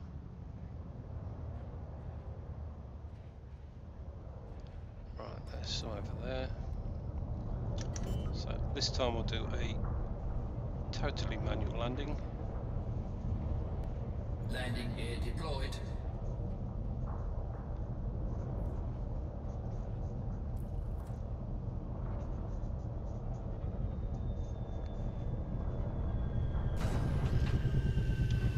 There we go.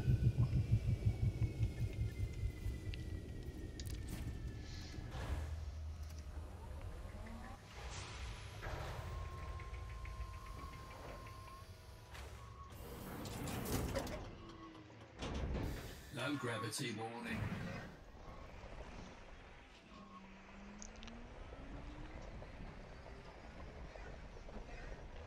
Alright, well, there they are.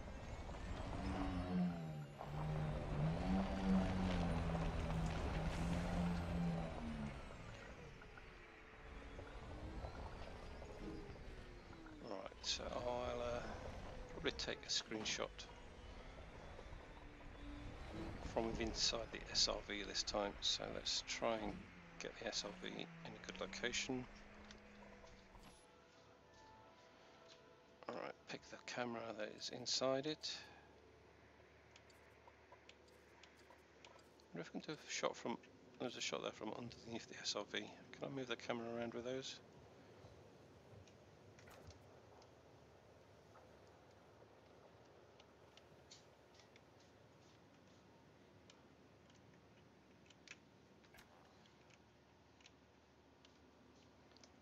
Nope.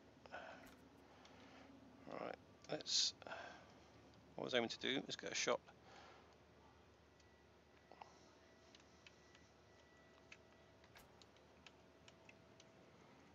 I can't work out, I can't remember what button it is to start again. Right, so switch camera.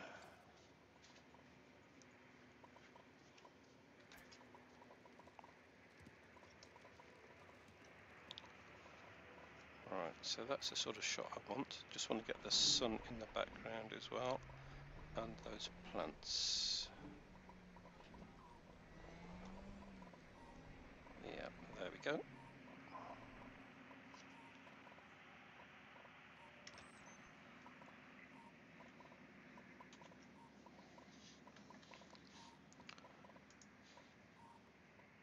Right, so I'll save that.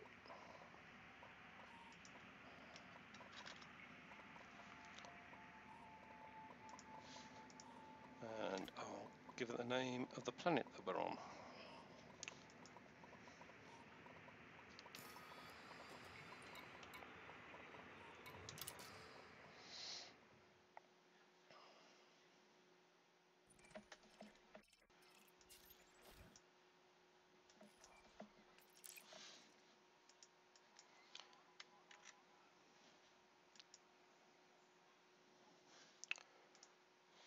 Right, okay, so that's a screenshot done. Let's now get it out and scan the plants.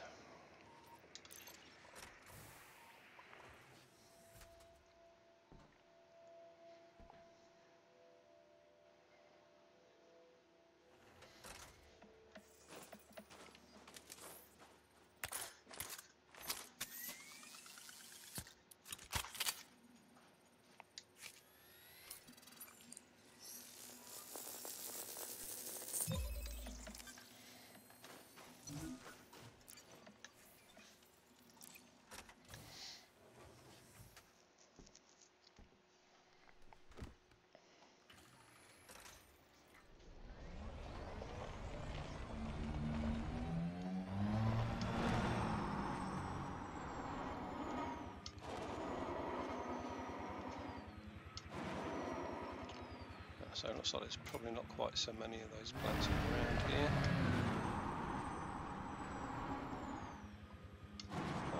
Yeah, there's a few. It's just they're in smaller quantities.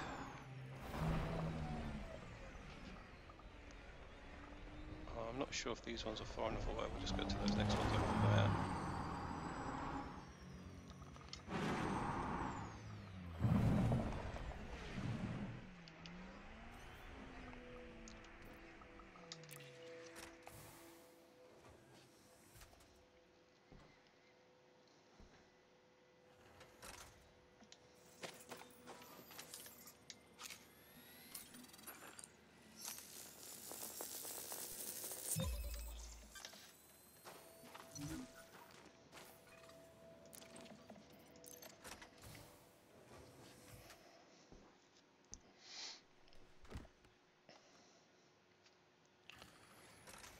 Right, so I've got to find one more lot of those, and then we're done with this planet.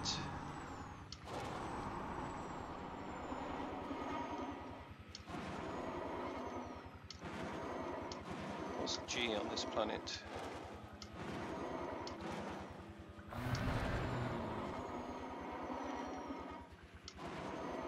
.05.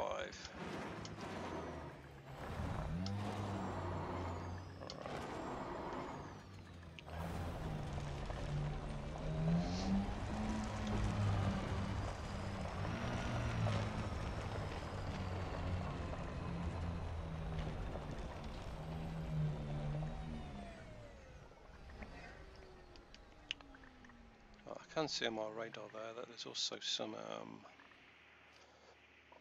minerals to go and look at. As I'm short of iron and nickel, and they are the most common minerals, I think I might pop over there and see what's available.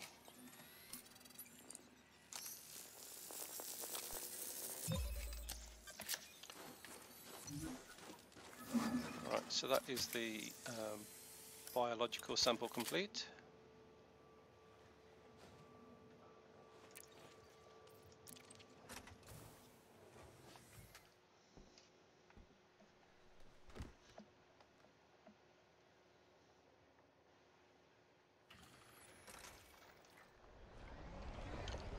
Right, so if you look at the sort of scanning radar thing in front of the map at the bottom, you'll see there are two horizontal lines.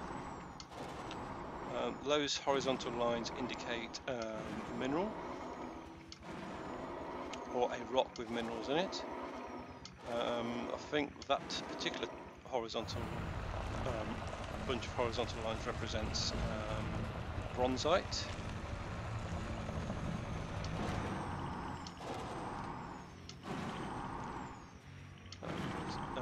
And the closer we get to it, the narrower width-wise that will appear on our radar. So it is bronzite, and there's two lots of them, so that's why it was wide. Let's go over there, and so we now have to shoot those rocks to extract the minerals. And now, so that's precisely what I wanted: nickel and iron.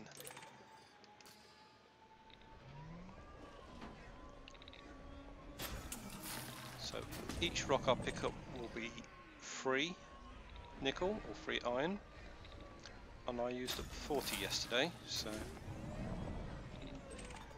I'm a bit low on stocks on a lot of those. Not desperate for them, I've still got 260 in stock, but if I do damage the ship I need them to repair the ship. And so yeah, it's always good to be full up on stock. So there we go, more iron.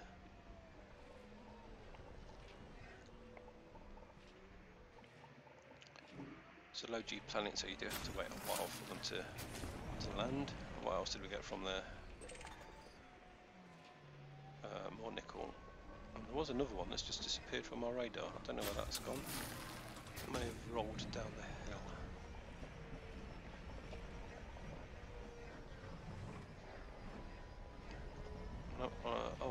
Yeah, don't know what happened to that. Anyway, we'll head back to the ship now and head off to the next planet.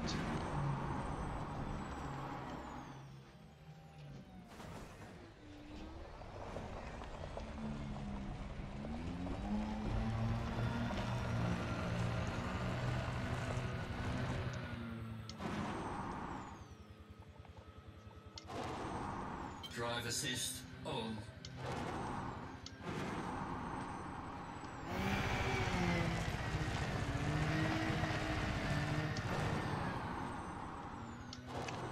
She got to fly most of the way back.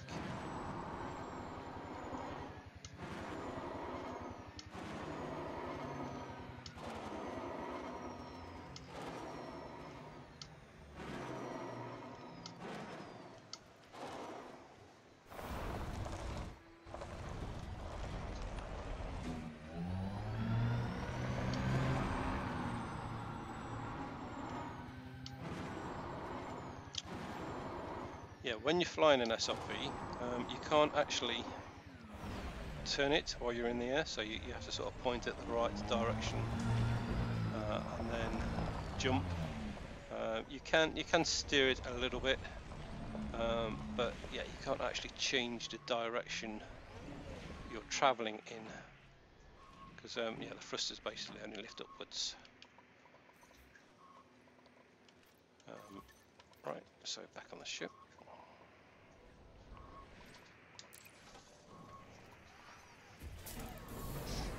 If you do lean forwards, it will give you a little bit of forward propulsion, and again, if you lean sideways, you can get a little bit of side propulsion. But generally speaking, if you want to be flying forwards, you need to get some speed up before you take off. Power plant capacity exceeded. Landing gear retracted.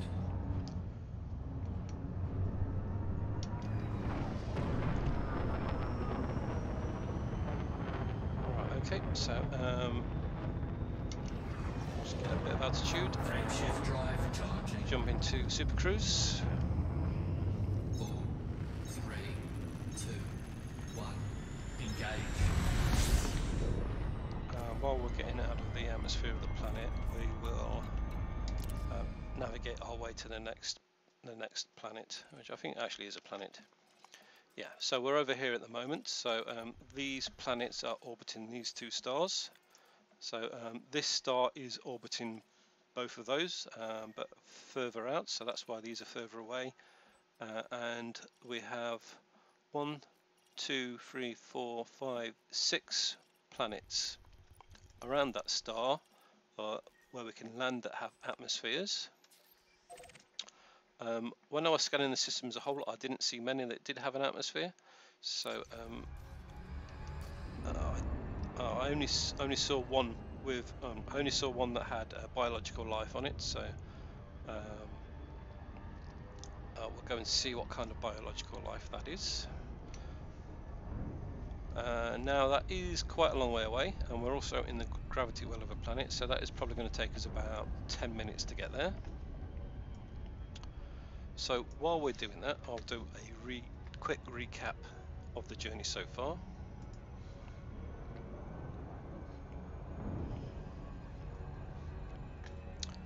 I'm just bringing up the map.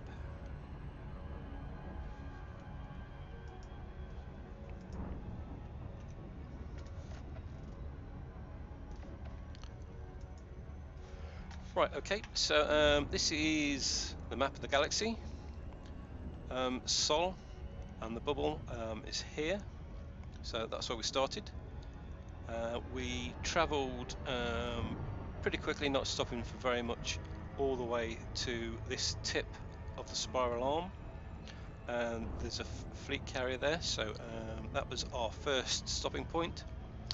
And then we've been travelling around the spiral arm towards the centre of the galaxy since then, stopping off at the fleet carriers on the way.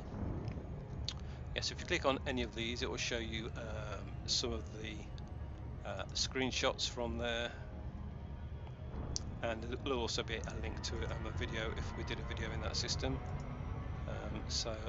Yeah, this is the have I got a picture of the megaship? Yeah, that's the megaship we found at that location. And that was quite a good video, that one, because there's a bit of audio on there as well from the location. And we've been following the galaxy round, and we are currently in the outer arm sector of the galaxy. This isn't the precise route that I travelled. So far in this sector of the galaxy we've found more Earth-like planets than any other sector, so I think I found 6 so far in this sector. So we travelled to here, and then I did from there to there in one stream. We then came over here for a green giant star. This is the green giant star that so I took a background picture of that and used that as a background picture. So that's the green giant star that we found.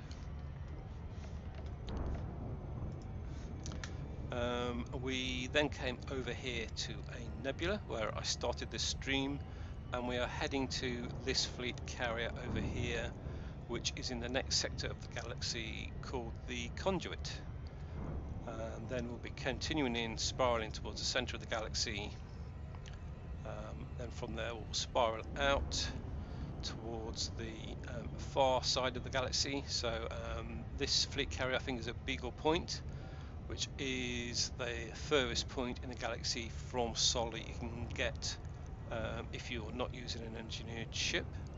There is another star just a little bit across from that, which is slightly further away than Sol. So I did go to that one last time I did the tour of the galaxy. But this time the aim is to get to this to the point of this spiral arm, which I don't think I've been to before.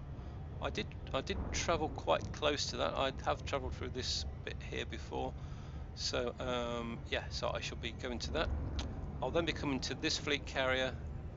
So from there I'll be going to come to this fleet carrier and going as quickly as possible over to this spiral arm, which again, that's quite a significant distance, and I will only be stopping at that fleet carrier on the way.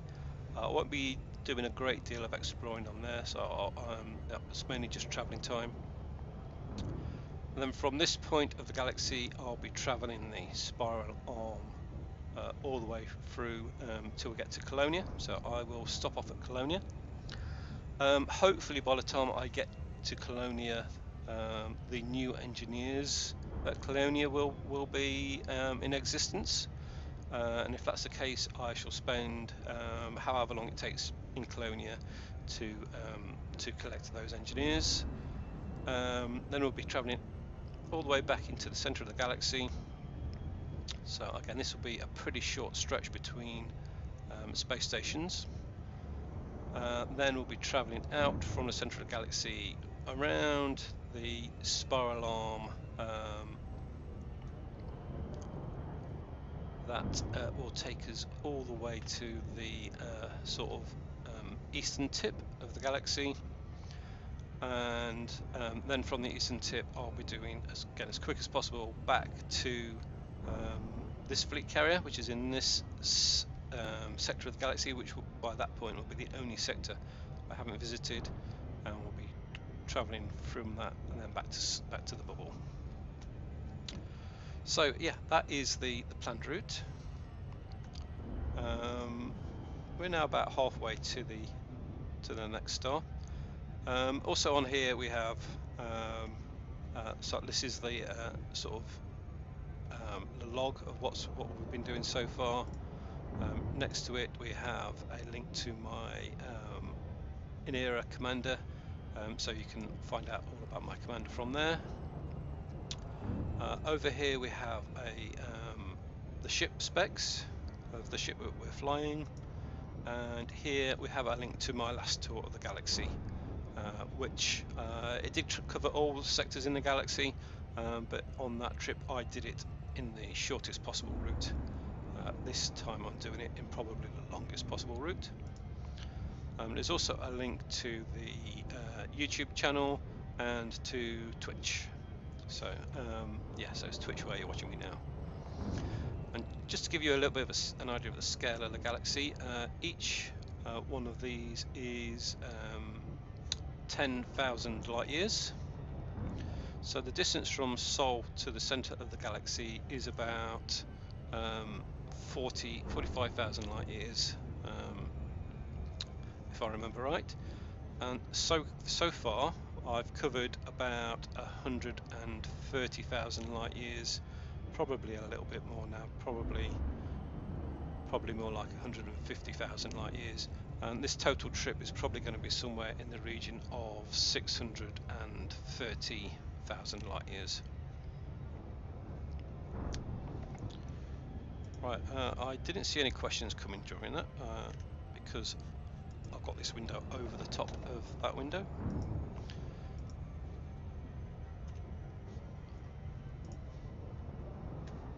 Yeah, no questions came in. Yeah, so we're going quite fast now, so going 200 times the speed of light, heading towards this next star system. So at that speed we should probably get there in a couple of minutes.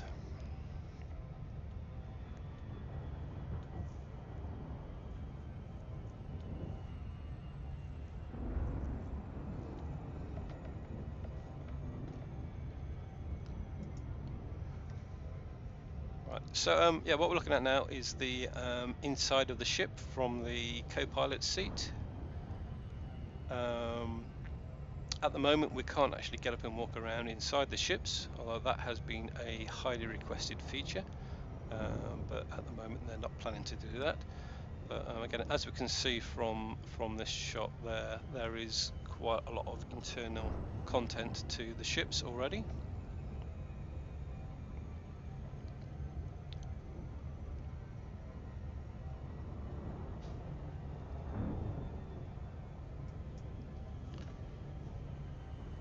Yeah, and if you do want to view the map, use the link at the top of the screen at the moment, and that will give you an idea of where I'll be travelling, continuing the tour.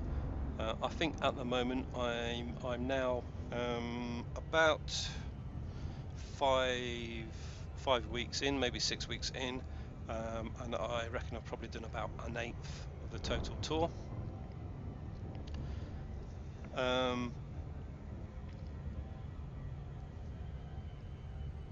Yeah, so I'm probably about halfway around the first spiral arm towards the centre of the galaxy, and in terms of distance anyway, I imagine as I turn in towards the centre of the galaxy I will be finding more things to go and visit, and the stars will be a lot closer, so I'll be making slightly faster progress, because there's the closer the stars are together, the more straight line your route will be, and also you'll be jumping your maximum jump distance more frequently, or closer to your maximum jump distance all the time. Right, so we're getting pretty close to this planet now. I'm going to need to start slowing down any second. So the number at the bottom of the screen is the number of seconds it's going to take us to get where we're going at the current speed, and when that gets down to 7 seconds you have to drop down to 75% throttle, otherwise you will overshoot. So it's saying 6 seconds now, so 6 seconds, it will remain at 6 seconds until I slow down or hit it.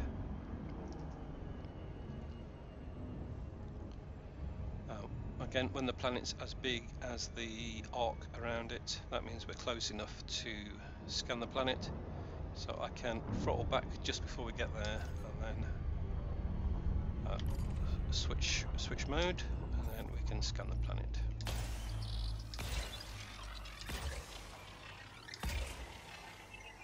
So I'm not sure who's watching at the moment, and whether you are experienced with Elite. So if you are, just yeah, let me know what you've been doing in Elite. Surface scanned by 50%. Surface Right, scan so we have complete. bacterial colonies on there and nothing else.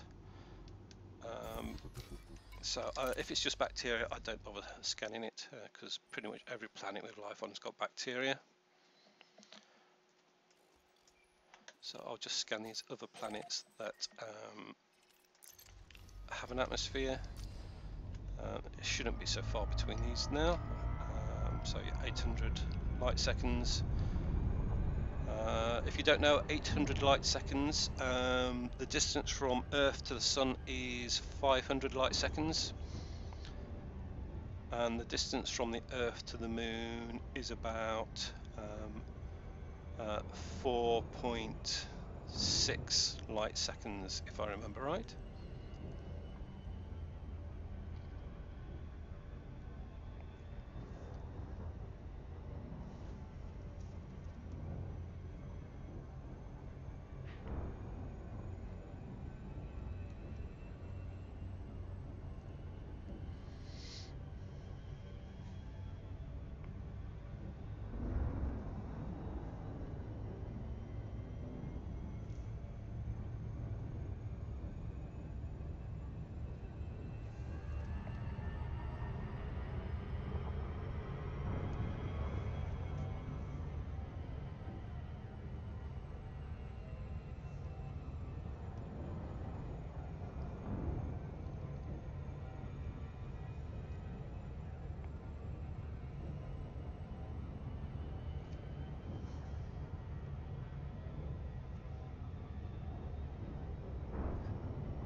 So this planet does have a moon, so I will scan the moon as well, as we're already here.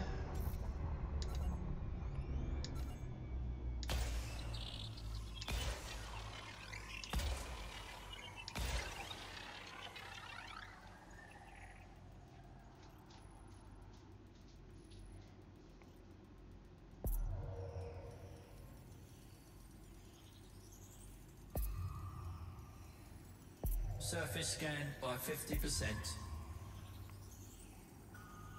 Surface scan complete. Yeah, so nothing on that planet. Let's just select the moon now. Go and scan that.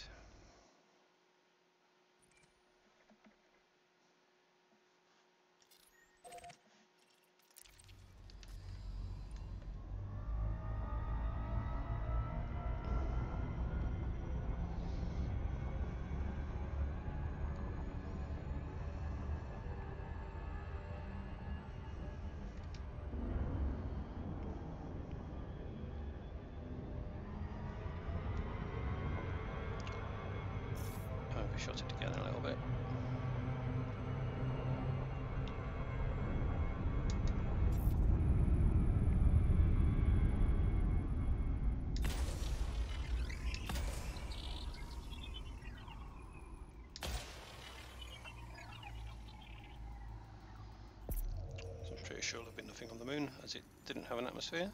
Surface scan by 50%.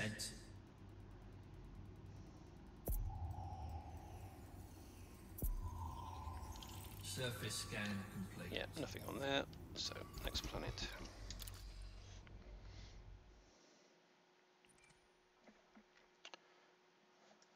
Now this star map isn't sort of representative of distance, so the route I'm taking is not necessarily the quickest route between these planets, but it enables me to remember which planets I've been to already.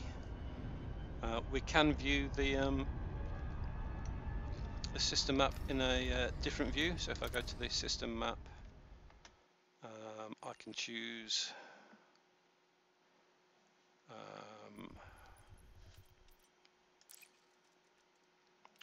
where is it? I can view the system map in the orrery view, which shows us where the planets are relative to each other. But again, if I try and navigate using this map, then I can't work out which planets I've already been to quite so easily, so I do use the other view.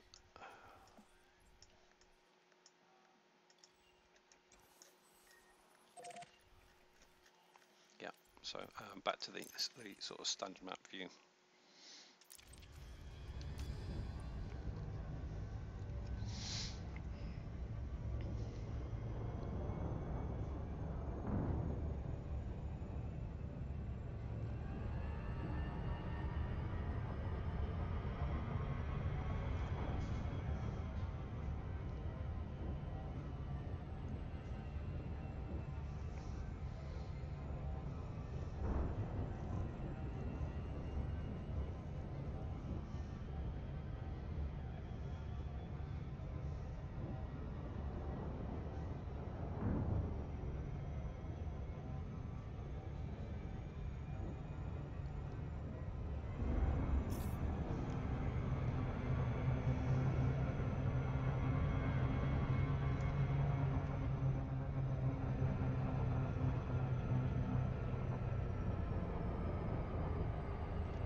Right, so let's see what's on this planet.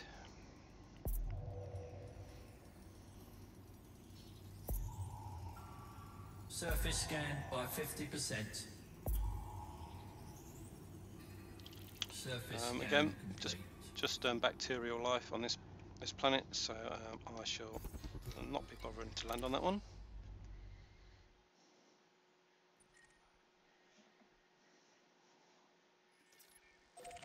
Then we'll go to the next planet where we can land with an atmosphere.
Right, so this stream's not going to go on for much longer. I've been streaming for 2 hours and 45 minutes now. I'll probably finish off mapping the planets in this system and call that an end of the day. If I do find a planet with anything on it, I shall save that for the next session. So yeah, there'll be a couple more minutes left in the stream before I call it an end.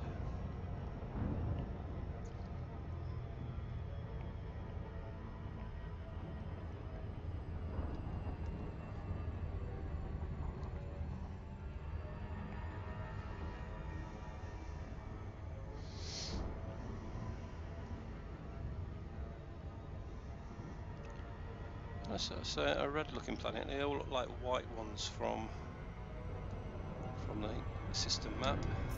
Or it might be a red star that's making it look white.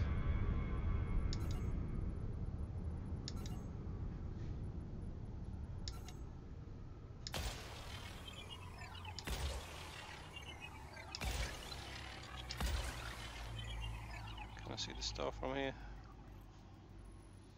It should be somewhere over there.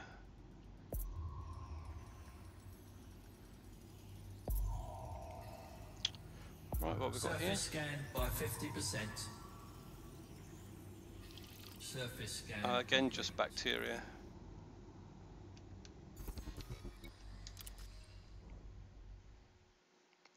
So we'll move on to the next one. I think there are 2 more. I'll map this one as well, as we'll be pretty close to it.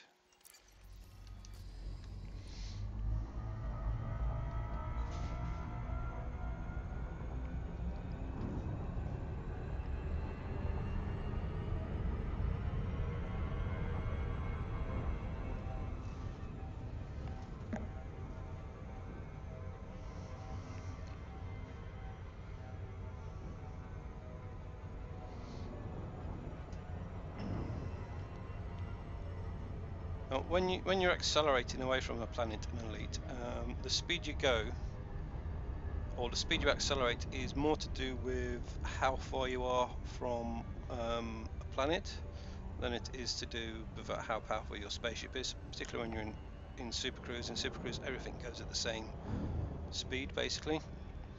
But if you're near a planet, then you accelerate slowly. If I was out thousands of light seconds from anything and I started accelerating, I would get to a high speed a lot quicker than you would if you were accelerating near a planet. I think that's true even if you're accelerating towards the planet. Yeah, the gravitation field doesn't have a great deal of effect of speeds, your speed towards the planet, but being near a heavy body does slow you down.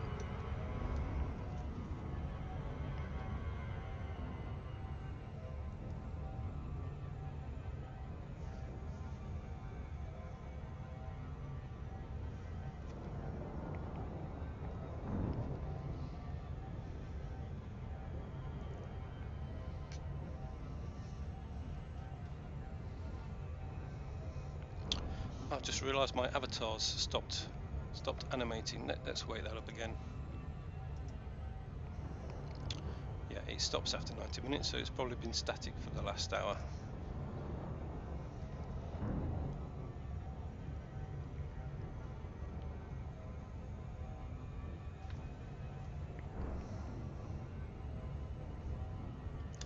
So it should be moving again now.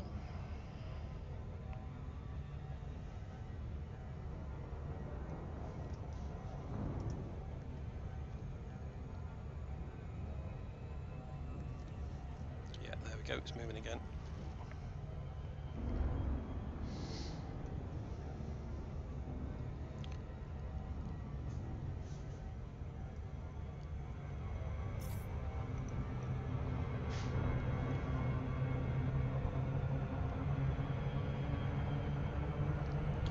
Right, so there are 2 planets here and they are quite close to each other.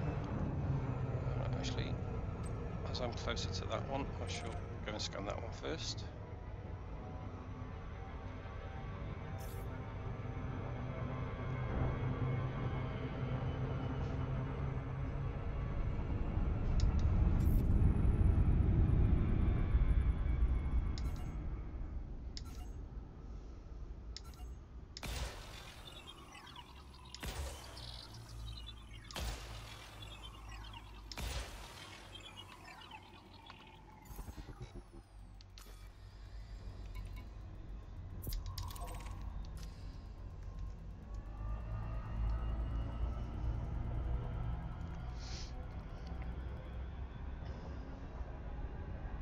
Surface scan complete.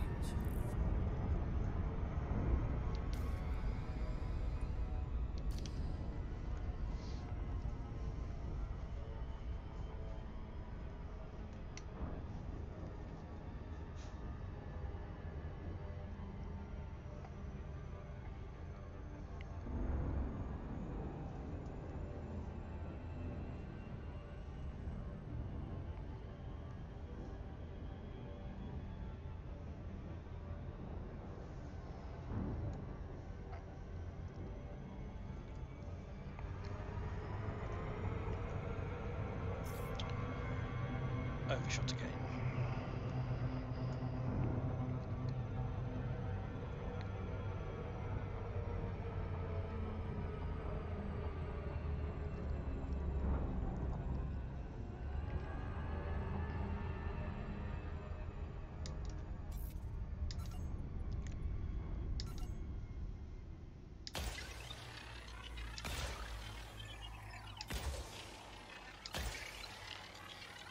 Right, so again, this is the one that could have life on it.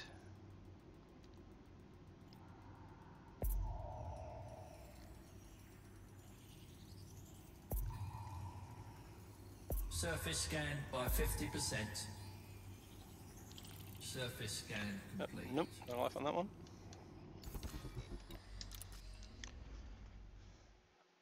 Just one more to scan.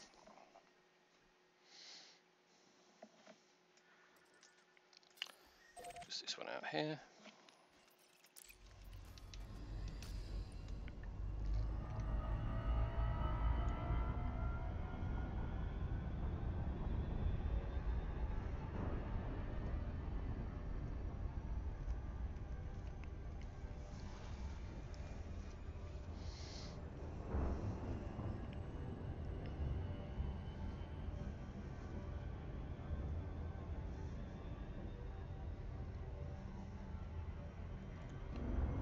Right, so I shall scan this one and then call that the end of the stream. That should be approximately 3 hours long by then.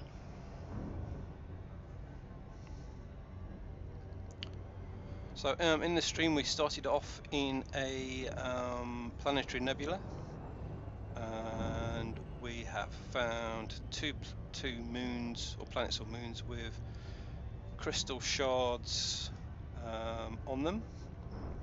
We scanned those, and then we travelled to this system, and in this system we found some, I can't remember how you pronounce them, I think there's Fortuna or something like that. They're basically large fungus plants, and we found those on 3 of the moons of the, I think it was the 3rd planet.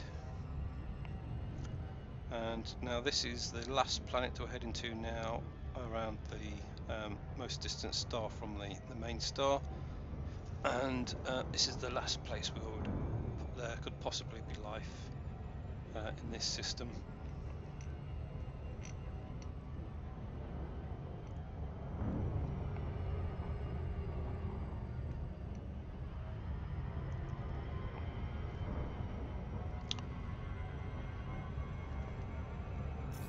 When I did the system scan as a whole, when I first came into the system, I don't remember there being anything other than bacterial life around the planets of this star, so I'm not really expecting to find anything on this system, but I was scanning it quite quickly, so I wasn't viewing all the information as it was coming up.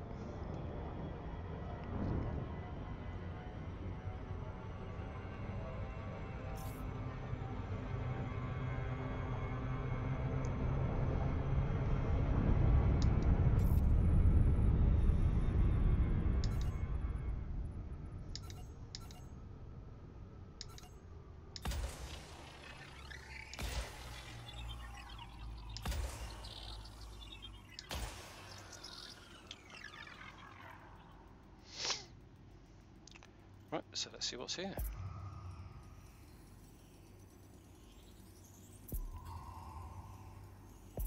Surface scan by 50%. Surface There we scan go. complete. Right, so nothing there. Right, so in that case, I shall call this the end of the stream. Thanks everybody for viewing. I'll see if we can do a raid. I'm not sure if anybody I'm following is right. So Orange Phoenix is currently broadcasting Elite Dangerous. So I shall transfer you over to Orange Phoenix. So let's go. This is the first time I've done a raid, so let's see how this goes.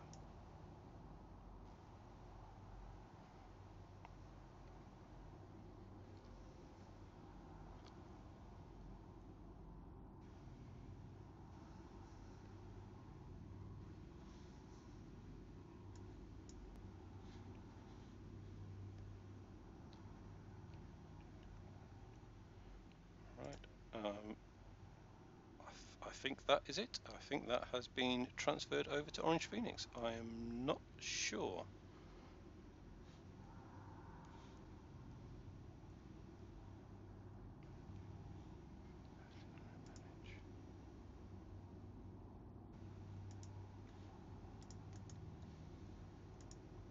Right, that wasn't quite what I expected to happen. Right, I'm going to stop the stream now. So yeah, so you can all then go over to Orange Phoenix. So looks like chat is now Orange Phoenix chat. So it looks like it's probably worked.